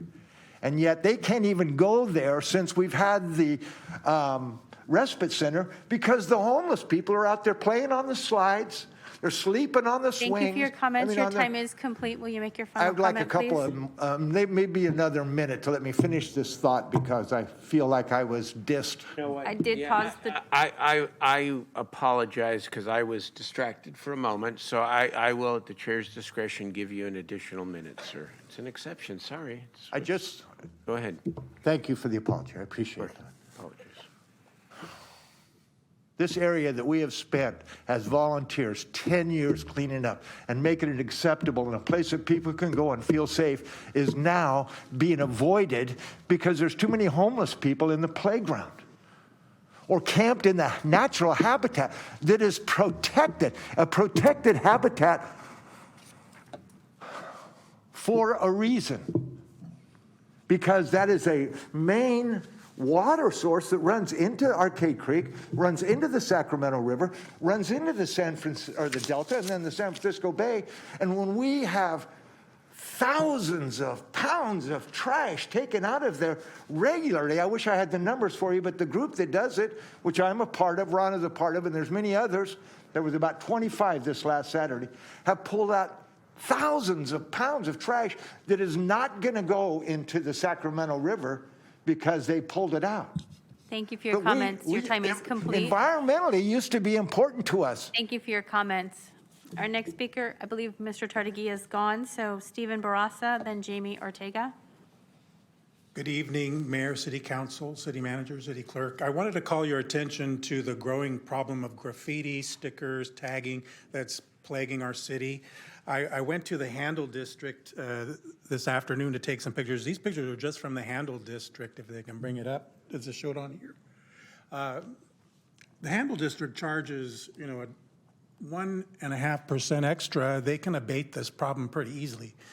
So real quick, okay, so we've got street poles, fire hydrants, utility boxes, parking and meters, stop signs, traffic poles, traffic. If viewers don't see their tag or sticker, I apologize, this is just a sampling. Railings, sidewalk curbs,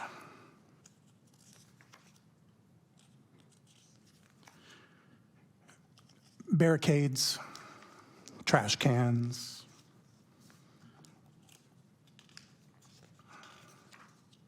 utility box. You know what those are. Street signs, street lights. These cost about $100,000 each, these street lights. Bike racks, and even e-bikes. That's a Lime bike. So, the property owners are doing their part to mitigate it. 311 is a great tool also to get them to do it, but the city needs to step forward and do their part to get rid of all this clutter. This isn't just one block of the city, and it's endemic throughout downtown and midtown.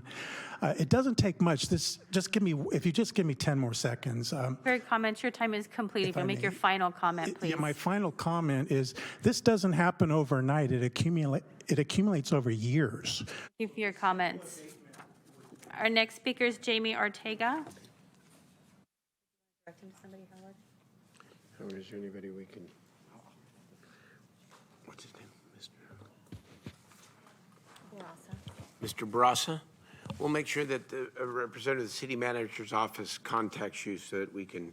Let's make sure we have your telephone number. We'll have the graffiti abatement team contact you. We'll make sure somebody reaches you tomorrow. I Okay? do have Thank his you. contact information. Okay. After Jamie, I have 4 speakers on the Zoom.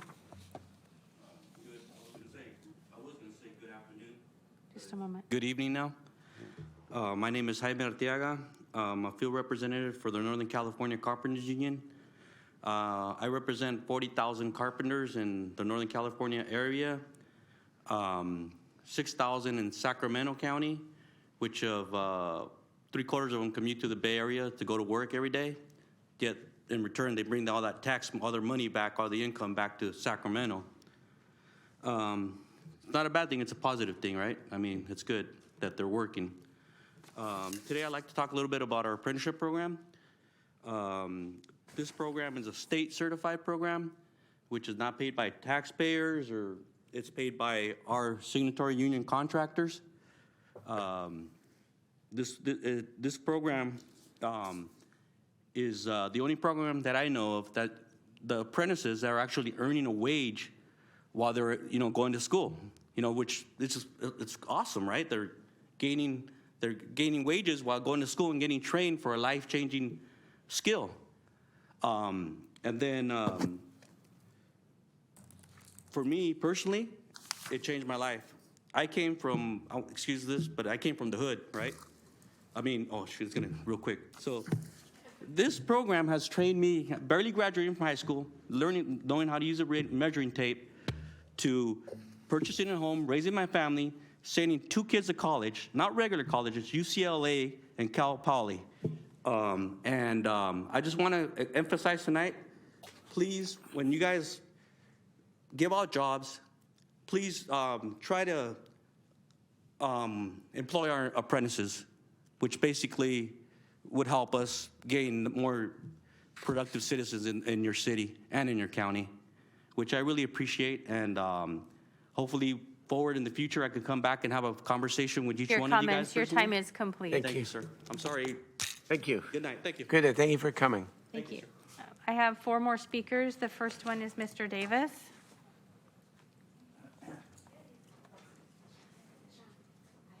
Hello, yes. This is Lambert Davis of To the Bay and Back Cheesecakes, and I wanted to again say happy birthday to Mr. Worthy. You can Google me, Mr. Worthy, to talk to me.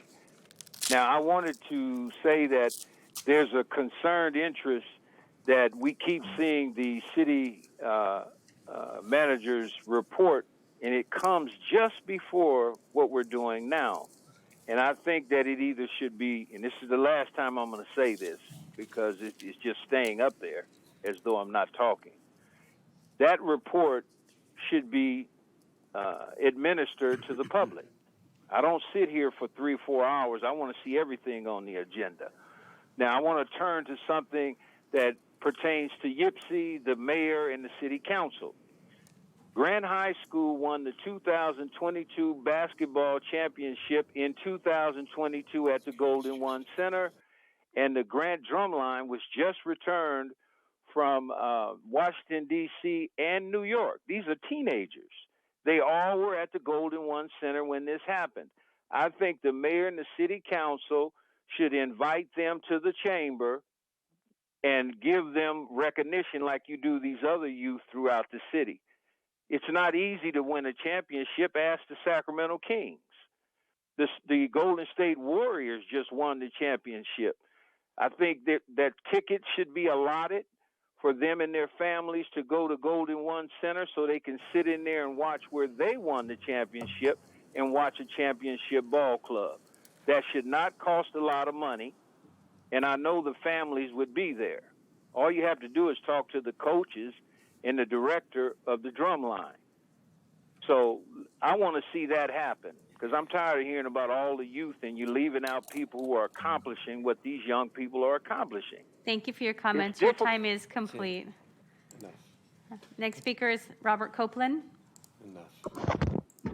Hi, this is Robert Copeland again. I am disgusted on the vote about the 4 feet sidewalk ordinance. I guess I can't agree with my city council on everything because I disagree with Katie Valenzuela this time. And as part of the city county board of supervisors sweeping the people off the American River Parkway, and the people cheering that, they shouldn't be cheering that because that's going into their neighborhood. There's going to be more homeless people in their neighborhood. What are you going to do to prevent people from becoming homeless? And what are you going to do with the people that are homeless to get them adequate housing? I don't see a plan by either the county board or the Sacramento City Council, and I've been coming to the city council meetings since Kevin Johnson was mayor, and I have not seen an improvement. The city council is doing tinker around the edges. They're not doing the substance to get people housed. I agree the city council cannot do everything. They need help from the county, state, and federal government with funding and get them housing. We need more low-income housing in Sacramento. We need rent control, with the City of Bell Garden City Council just passed this week. And Santa Ana passed a few months ago. Pasadena's got Measure H, which will do the same thing. And we're not doing anything here in Sacramento to actually help the people that are rent burdened, that are going to become homeless because income is going up faster or slower than the rent. Rent's going up faster than people's income. Thank you. Thank you for your comments. Our next speaker is Davy Rodriguez, and then Crystal is our final speaker.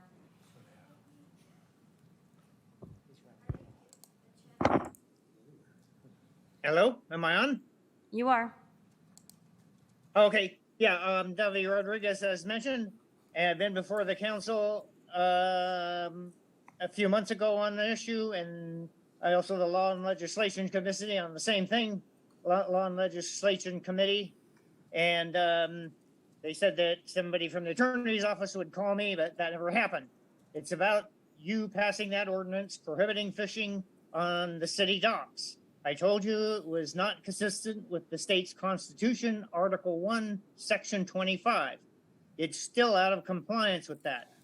Also, you are prohibited from making law that conflicts with state general law. And Article 1, Section 25 is general law.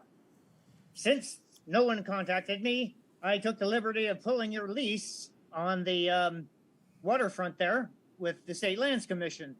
And much not to my surprise, I find out that item number 3 on your list, on your lease, says that your use of the property cannot be inconsistent with navigation, commerce, or, wait for it, fishing. Now, you are out of compliance with the state constitution, you're out of compliance with your lease, and I urge you to revisit that ordinance and repeal it and remove all the signs on the riverfront dock that you put up prohibiting fishing. Don't make me turn this into an ugly thing. It's required. You have no power to pass this law, and you need to change it post haste, because I'm not going to keep asking. I am not going away either. I'm going to step up my effort. So please review this. Don't make me wait anymore. Thank you. Thank you. And our final speaker is Crystal. Good evening, City Council members. I have a couple things to bring. I was stuck in the county meeting, so I wasn't able to weigh in on the ordinance. But first, I'm going to start out with that you guys claim that laws are made so you can enforce them, right? Why is the city allowing former law enforcement officer and business owner Rich Eden to violate them? Allowing a high-pitched siren at all hours on his business, allowing a security officer to block and impede the roadway so people cannot pass that they do not feel as that they should, and allowing this individual to continually harass individuals who are experiencing homelessness. We, for 2 years, have reported on abuses, including him waving a gun at individuals who are experiencing homelessness, displacing people with his own equipment, and tearing down trees that are parkway tree related. This needs to be addressed. It's not tolerable for our unhoused neighbors to do any of these things. It should not definitely be, it needs to be enforced upon by you guys. Secondly, Mayor, you took responsibility on the respites after the 6 deaths in January of our unhoused neighbors. You said that you don't have to wait for the county permission. Yet during this heat wave, we have seen minimal to none respites coming out of the city of Sacramento. To announce to the public and to you, when it is 100 degrees, our asphalt readings are reading at 150 to 180 degrees. That's inside our tents, that's on the asphalt, and that's inside the motorhomes. I wanted to share with you that this week alone, we had 2 deaths inside of motorhomes due to the heat. We need to open buildings. It needs to happen. People are dying on our streets, and you guys have taken responsibility to do respite in your own areas. So I appreciate you guys, and thank you. All right, thank you. I'm going to do my journey in memory last, but let's council ideas and questions. I got Mayor Pro Tem Guerra, Councilmember Valenzuela, Councilmember Laloy, and Councilmember Vang. Did you fill out a slip? Is there some mix-up here, or is there? We don't have a speaker slip, Mayor. Okay. Would you like to have our? Well, sure. Come on up. 2 minutes, of course, and maybe a little music will brighten everybody's day.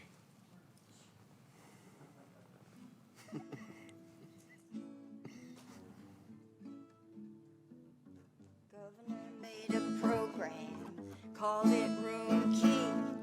Still the tents are lined up for all the world to see. It seems you need the virus or to be 103. You're guzzling our champagne and still refuse to pee. We elect you to regulate all that ain't fair. You see the injustice, it seems you don't care.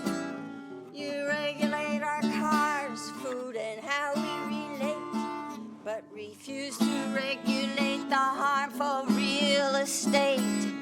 You sit in a row, talking fast and slow. We thought you might know how to be our hero. Black Lives Matter, that is self-evident. I'd like to improve the folks in the tents. They've waited for years, living in fears, while skyscrapers testify to corporate sneers. You sit in a row, talking fast and slow. We thought you might learn how to be our hero. You sit in a row, talking fast and slow. Why haven't you learned how to be our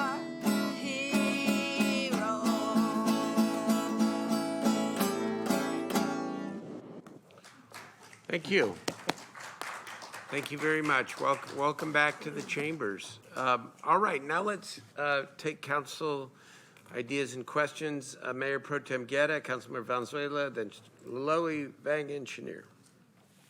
Well, thank you, Mr. Mayor.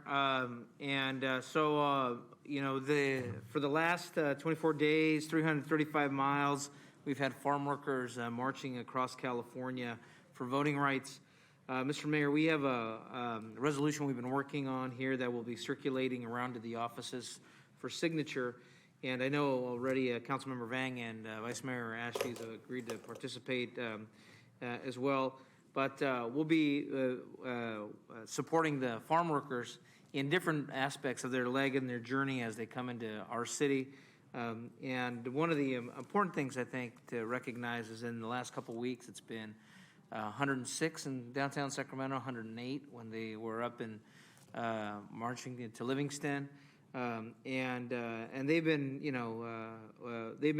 doing this in an awareness of the importance of voting rights. So we encourage everyone to join us. Many of us will be meeting them also at the La Familia Counseling Center as they march to Franklin Boulevard.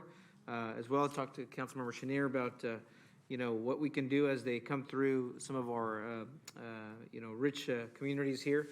And also, their last stretch will be here at the state capitol once they meet at Southside Park, I think on Thursday, and then their last stretch at the state capitol. So encourage everyone to join us. I think the last thing little bit about the Peregrinación of 1966, Cesar Chavez made a comment about that. There's something about a march that is a powerful tool, a powerful organizing tool, a powerful way to influence those by participating. And it's very comforting for people when they participate in something as calm as a march, but as strong with unity, because it's peaceful work for strong outcomes. So again, I want to thank all the marchers that are out there, all the folks who've given them water and respite. I think they've arrived in Elk Grove tonight, and I want to appreciate also all those folks who lent them a place to stay tonight as well. So encourage everyone to join us. Also, lastly, I did want to acknowledge the comments here made by Jaime Artiaga, I think it was, about the Earn and Learn programs, and something that as we move forward in our conversations about housing and services, that working with the Building Trades Council on programs for Earn and Learn, I think are also a great tool. So thank you, Mr. Mayor, and we hope folks will join us this week as I will. marchers. I'll be joining you on Friday and look forward to that. Let's have a great show from our city. Really important. Thank you. Councilmember Valenzuela. Thank you, Mayor. And yeah, I look forward to meeting the march on Friday as well as it comes through my district to go to the Capitol. So I hope folks will come out. I think that's starting at 9 or 9:30 at Southside Park. In that ballpark. I have one item to add to the log and then two announcements. First, to code and the city attorney's office, an item to modernize the amplified sound ordinance. And we've had some really good conversations about that. So I hope they can bring that back through Law and Ledge. My second announcement is just a brief reminder of the school supply drive to support Leotada Floyd Elementary. We have a bin here at City Hall, at the school itself, at Bike Dog at Broadway, and at the YMCA on W Street in Midtown until the end of the month. I hope that you reach out to our office if you want to coordinate and support those students coming back and Sam Floyd's first year as the principal, as Leotada's son. And finally, our next movie night will actually be the Friday after Labor Day, September 9th.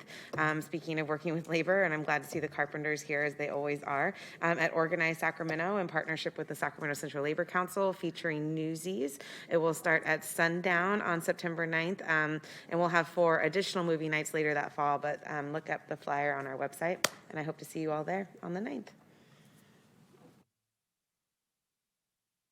Very good. Councilmember Laloy. Thank you very much, Mr. Mayor. Yes, as far as the marchers, what a great movement, and it'd be an honor to definitely be there to support them. And that's what makes this country so great and makes this city so great, that individuals that have issues or concern, they can actually organize, march, and get the attention of the elected officials. Mr. City Manager, regarding the respite center at the Science Building, I think we probably need to help coordinate something with Hope Cooperative to help to make sure that within the playground area where the kids are, that we can keep that area clean. If there's any suggestions, I'd be more than happy for my office to get involved.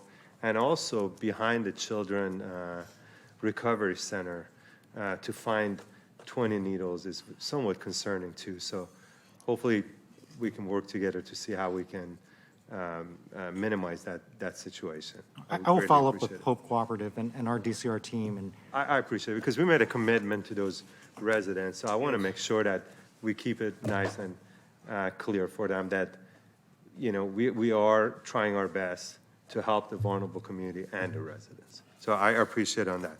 And my last note, this Thursday at 9 o'clock, there is, at 9 o'clock this Thursday at Grant High School, I hope Mr. Lambert is listening.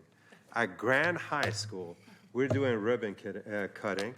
I'm really grateful to the leadership of Superintendent Martinez and the board and all the staff.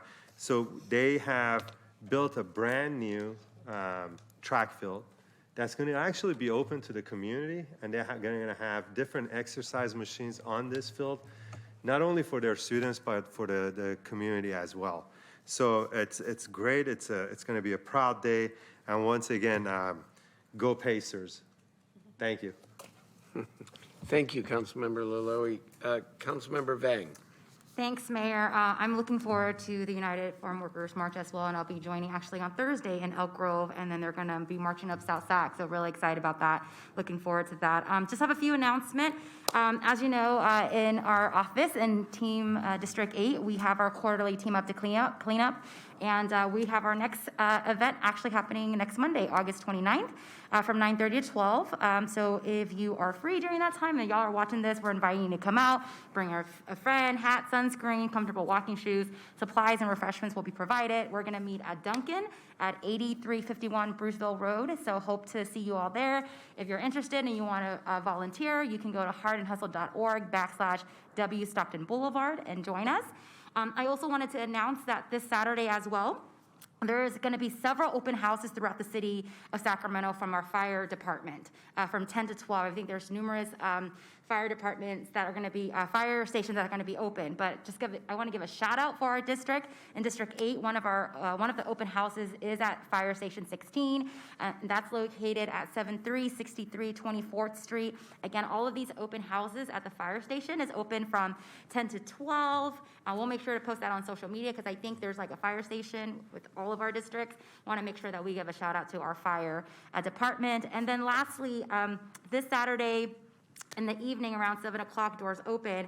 I just really wanted to share this. There's going to be a really awesome documentary showing at the Guild Theater that's actually home in D5 called Home, and it's a story of a Hmong American woman's story and her love for Sacramento. Home really tells a story of Paige Yang. She was raised here, born and raised in South Sac, and the documentary really talks about just really her journey and the community that raised her to be the artist that she is today. Again, she is a Hmong American woman-born artist, and Paige, if you're watching this, I just want to let you know I'm hella proud of you. She is a movement and a multi-talented creative artist. She's been working with a lot of our young folks in South Sacramento. She's also been featured in Equality International Film Festival Thesis and the Night Walker Session Tour. She's done a lot of commercial work with like Kanye West, 21 Savage, Yanni's, and so many others. And so just really want to give her a shout out. As she said to all her friends and family, make sure you dress your flies and join us for a night of celebration, honor, and gratitude as we pay homage to our home, Sacramento. If you want to get tickets, you can go to 916.eventbrite.com to purchase a ticket. So really excited for this documentary and want to give her a shout out. Great. Sounds really, really great. Hope I can come. Councilmember Chenier. Thank you, Mayor. Two items. One is I just want to note that this Sunday at 6 o'clock in Curtis Park is our last Music in the Park on air will be playing, and they've been playing as long as I've been on the council. They do a great job. The other thing, I just wanted to note the passing of Pete Carell. I know we talked about this. Pete, I had met him once. I didn't really know him, but seemed that he just loved beyond the game of basketball his community, and did a great job as he brought the Princeton offense to Sacramento. It was the best of the Kings that we've ever seen. Hopefully it will get better, but note his passing, and I think he will be missed. Thank you for remembering him. It's great. Vice Mayor Ashby, then I'll do the adjourn in memory.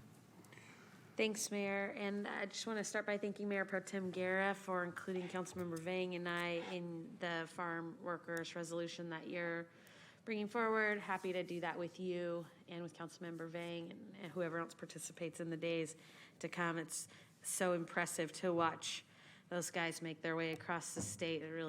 Really an honorable movement. It's pretty cool. Fun to be a part of it, and a proud moment for Sacramento to be the spot where they land and come here and talk to the folks at the state capitol. So that's exciting stuff. I also wanted to, Mayor, I don't know if you've seen it or if any of you guys have seen this, but you should check it out. You can find it on some of my social media too, but the arena, the old Sleep Train Arena, is being demolished right now. It's very apocalyptic looking because they're taking it apart piece by piece, but in some ways it's kind of sad because you think of all the fun times everybody had in that building, you know, with your families going to fun events and stuff, but it's also really exciting to see that the next version of that site starting to come to life. So as that arena comes down and the community really turns its attention to seeing a great hospital and the housing and all the things that are going to come in the school that's going to be built. There are actually multiple schools, 1 K through 12, and then of course the college as well. It's an exciting time, and I just want to encourage you to check it out. Check out that demolition, because you won't see a massive arena coming down like that very many times in your community. And then lastly, I already invited the mayor to this, but I want to invite all of you. I know that Councilmember Valenzuela and Councilmember Vang cannot come because they have bigger plans. But if you can't go to see you cheer for your Sac Republic team in Orlando, if you can't be live and in person screaming with those two, you are welcome to come scream with me from the watch party in Chavez Plaza. That watch party will start at 5 p.m. I am hell-bent to find a way to FaceTime both of you from the crowds so that we can yell at each other from Chavez Plaza to Orlando, Florida. But for anybody who wants to come hang out and cheer, I think they have several thousand people that have RSVP'd already. We're going to go big. Downtown Sacramento Partnership is helping. Visit Sacramento is partnering. Kellogg's is a presenting host. I'm a presenting host. Mayor's going to come help me. His job is to rally the crowd. So, Mayor, form up your little cord, get ready, get your indomitable spirit. Go Republic. Find all the scarves. And let's go. Let's have some fun as our team fights for that U.S. Open Cup final in a historic moment in Florida. Happy to be there and happy to have any one of you that wants to come, and we'll FaceTime you too. We will love that. And I have to say that those fan zone tickets in Orlando were gone in like 10 minutes.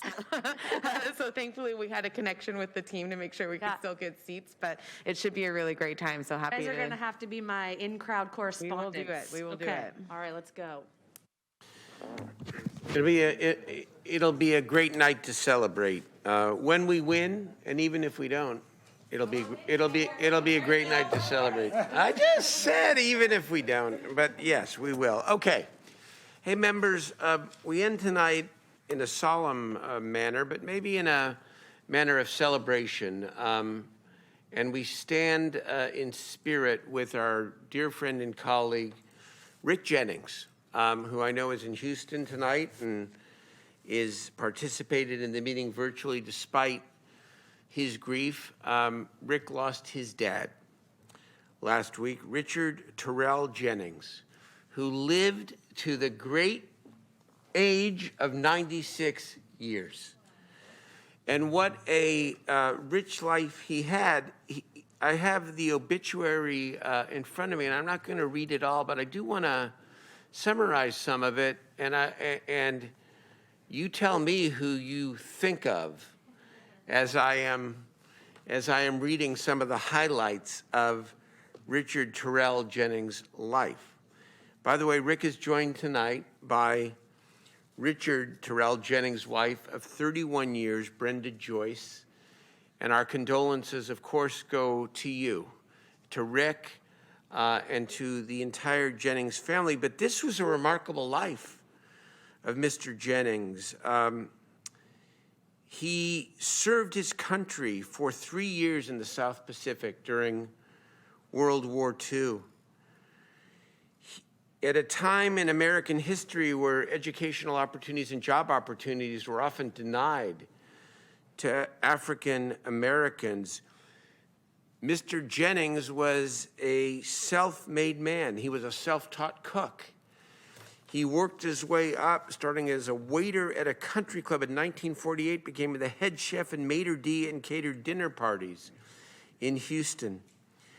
He then went on to get his Bachelor of Science in Business Administration from Texas Southern University. He was the first African-American senior vice president for McGregor Park National Omni Bank in Houston, Texas. But this is the part I want to read that, again, I'm just going to say it, could be said while he's still alive of our colleague, and he'll be alive for a long time, of our colleague, Rick Jennings. This is about his father. A man of character and compassion, Richard's spirit of generosity was renowned. He loved people and connecting with them. He was well sought after for his wisdom and knowledge, and he freely shared his life lessons with all who would listen. He had an infectious, winning smile and a hearty belly laugh.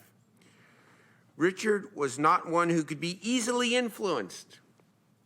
Tough vote. And at times could be quite stern and direct. He said what he meant, and he meant what he said. Richard was community and service-oriented. He was a member in good standing with many community-based and business organizations and was loved by them all. And the list goes on. And of course, he was a man of faith, just like our own Rick Jennings and his wife, Cassandra. He is survived by his beloved wife, Brenda Joyce, his children, 5, 6, let me get this right here because I don't want to mess this up here. He is survived by his daughter, Brenda, son, Rick, and of course, their spouses, including our beloved Cassandra, daughter Rashonda, son Rodney, 11 grandchildren, 18 great-grandchildren, and, how many can say this, 2 great-great-grandchildren. This was, as the obituary and Rick describes him, not a man who became famous, but a great man. And a life lesson for all of us. And we just love you, Rick and Cassandra. And we just want to let you know that we are all thinking about you as you mourn, yes, but also as you celebrate the life of your father. The services, I know, are this week in Houston, and we will all be thinking of you. So in memory of Richard Terrell Jennings, this meeting is adjourned.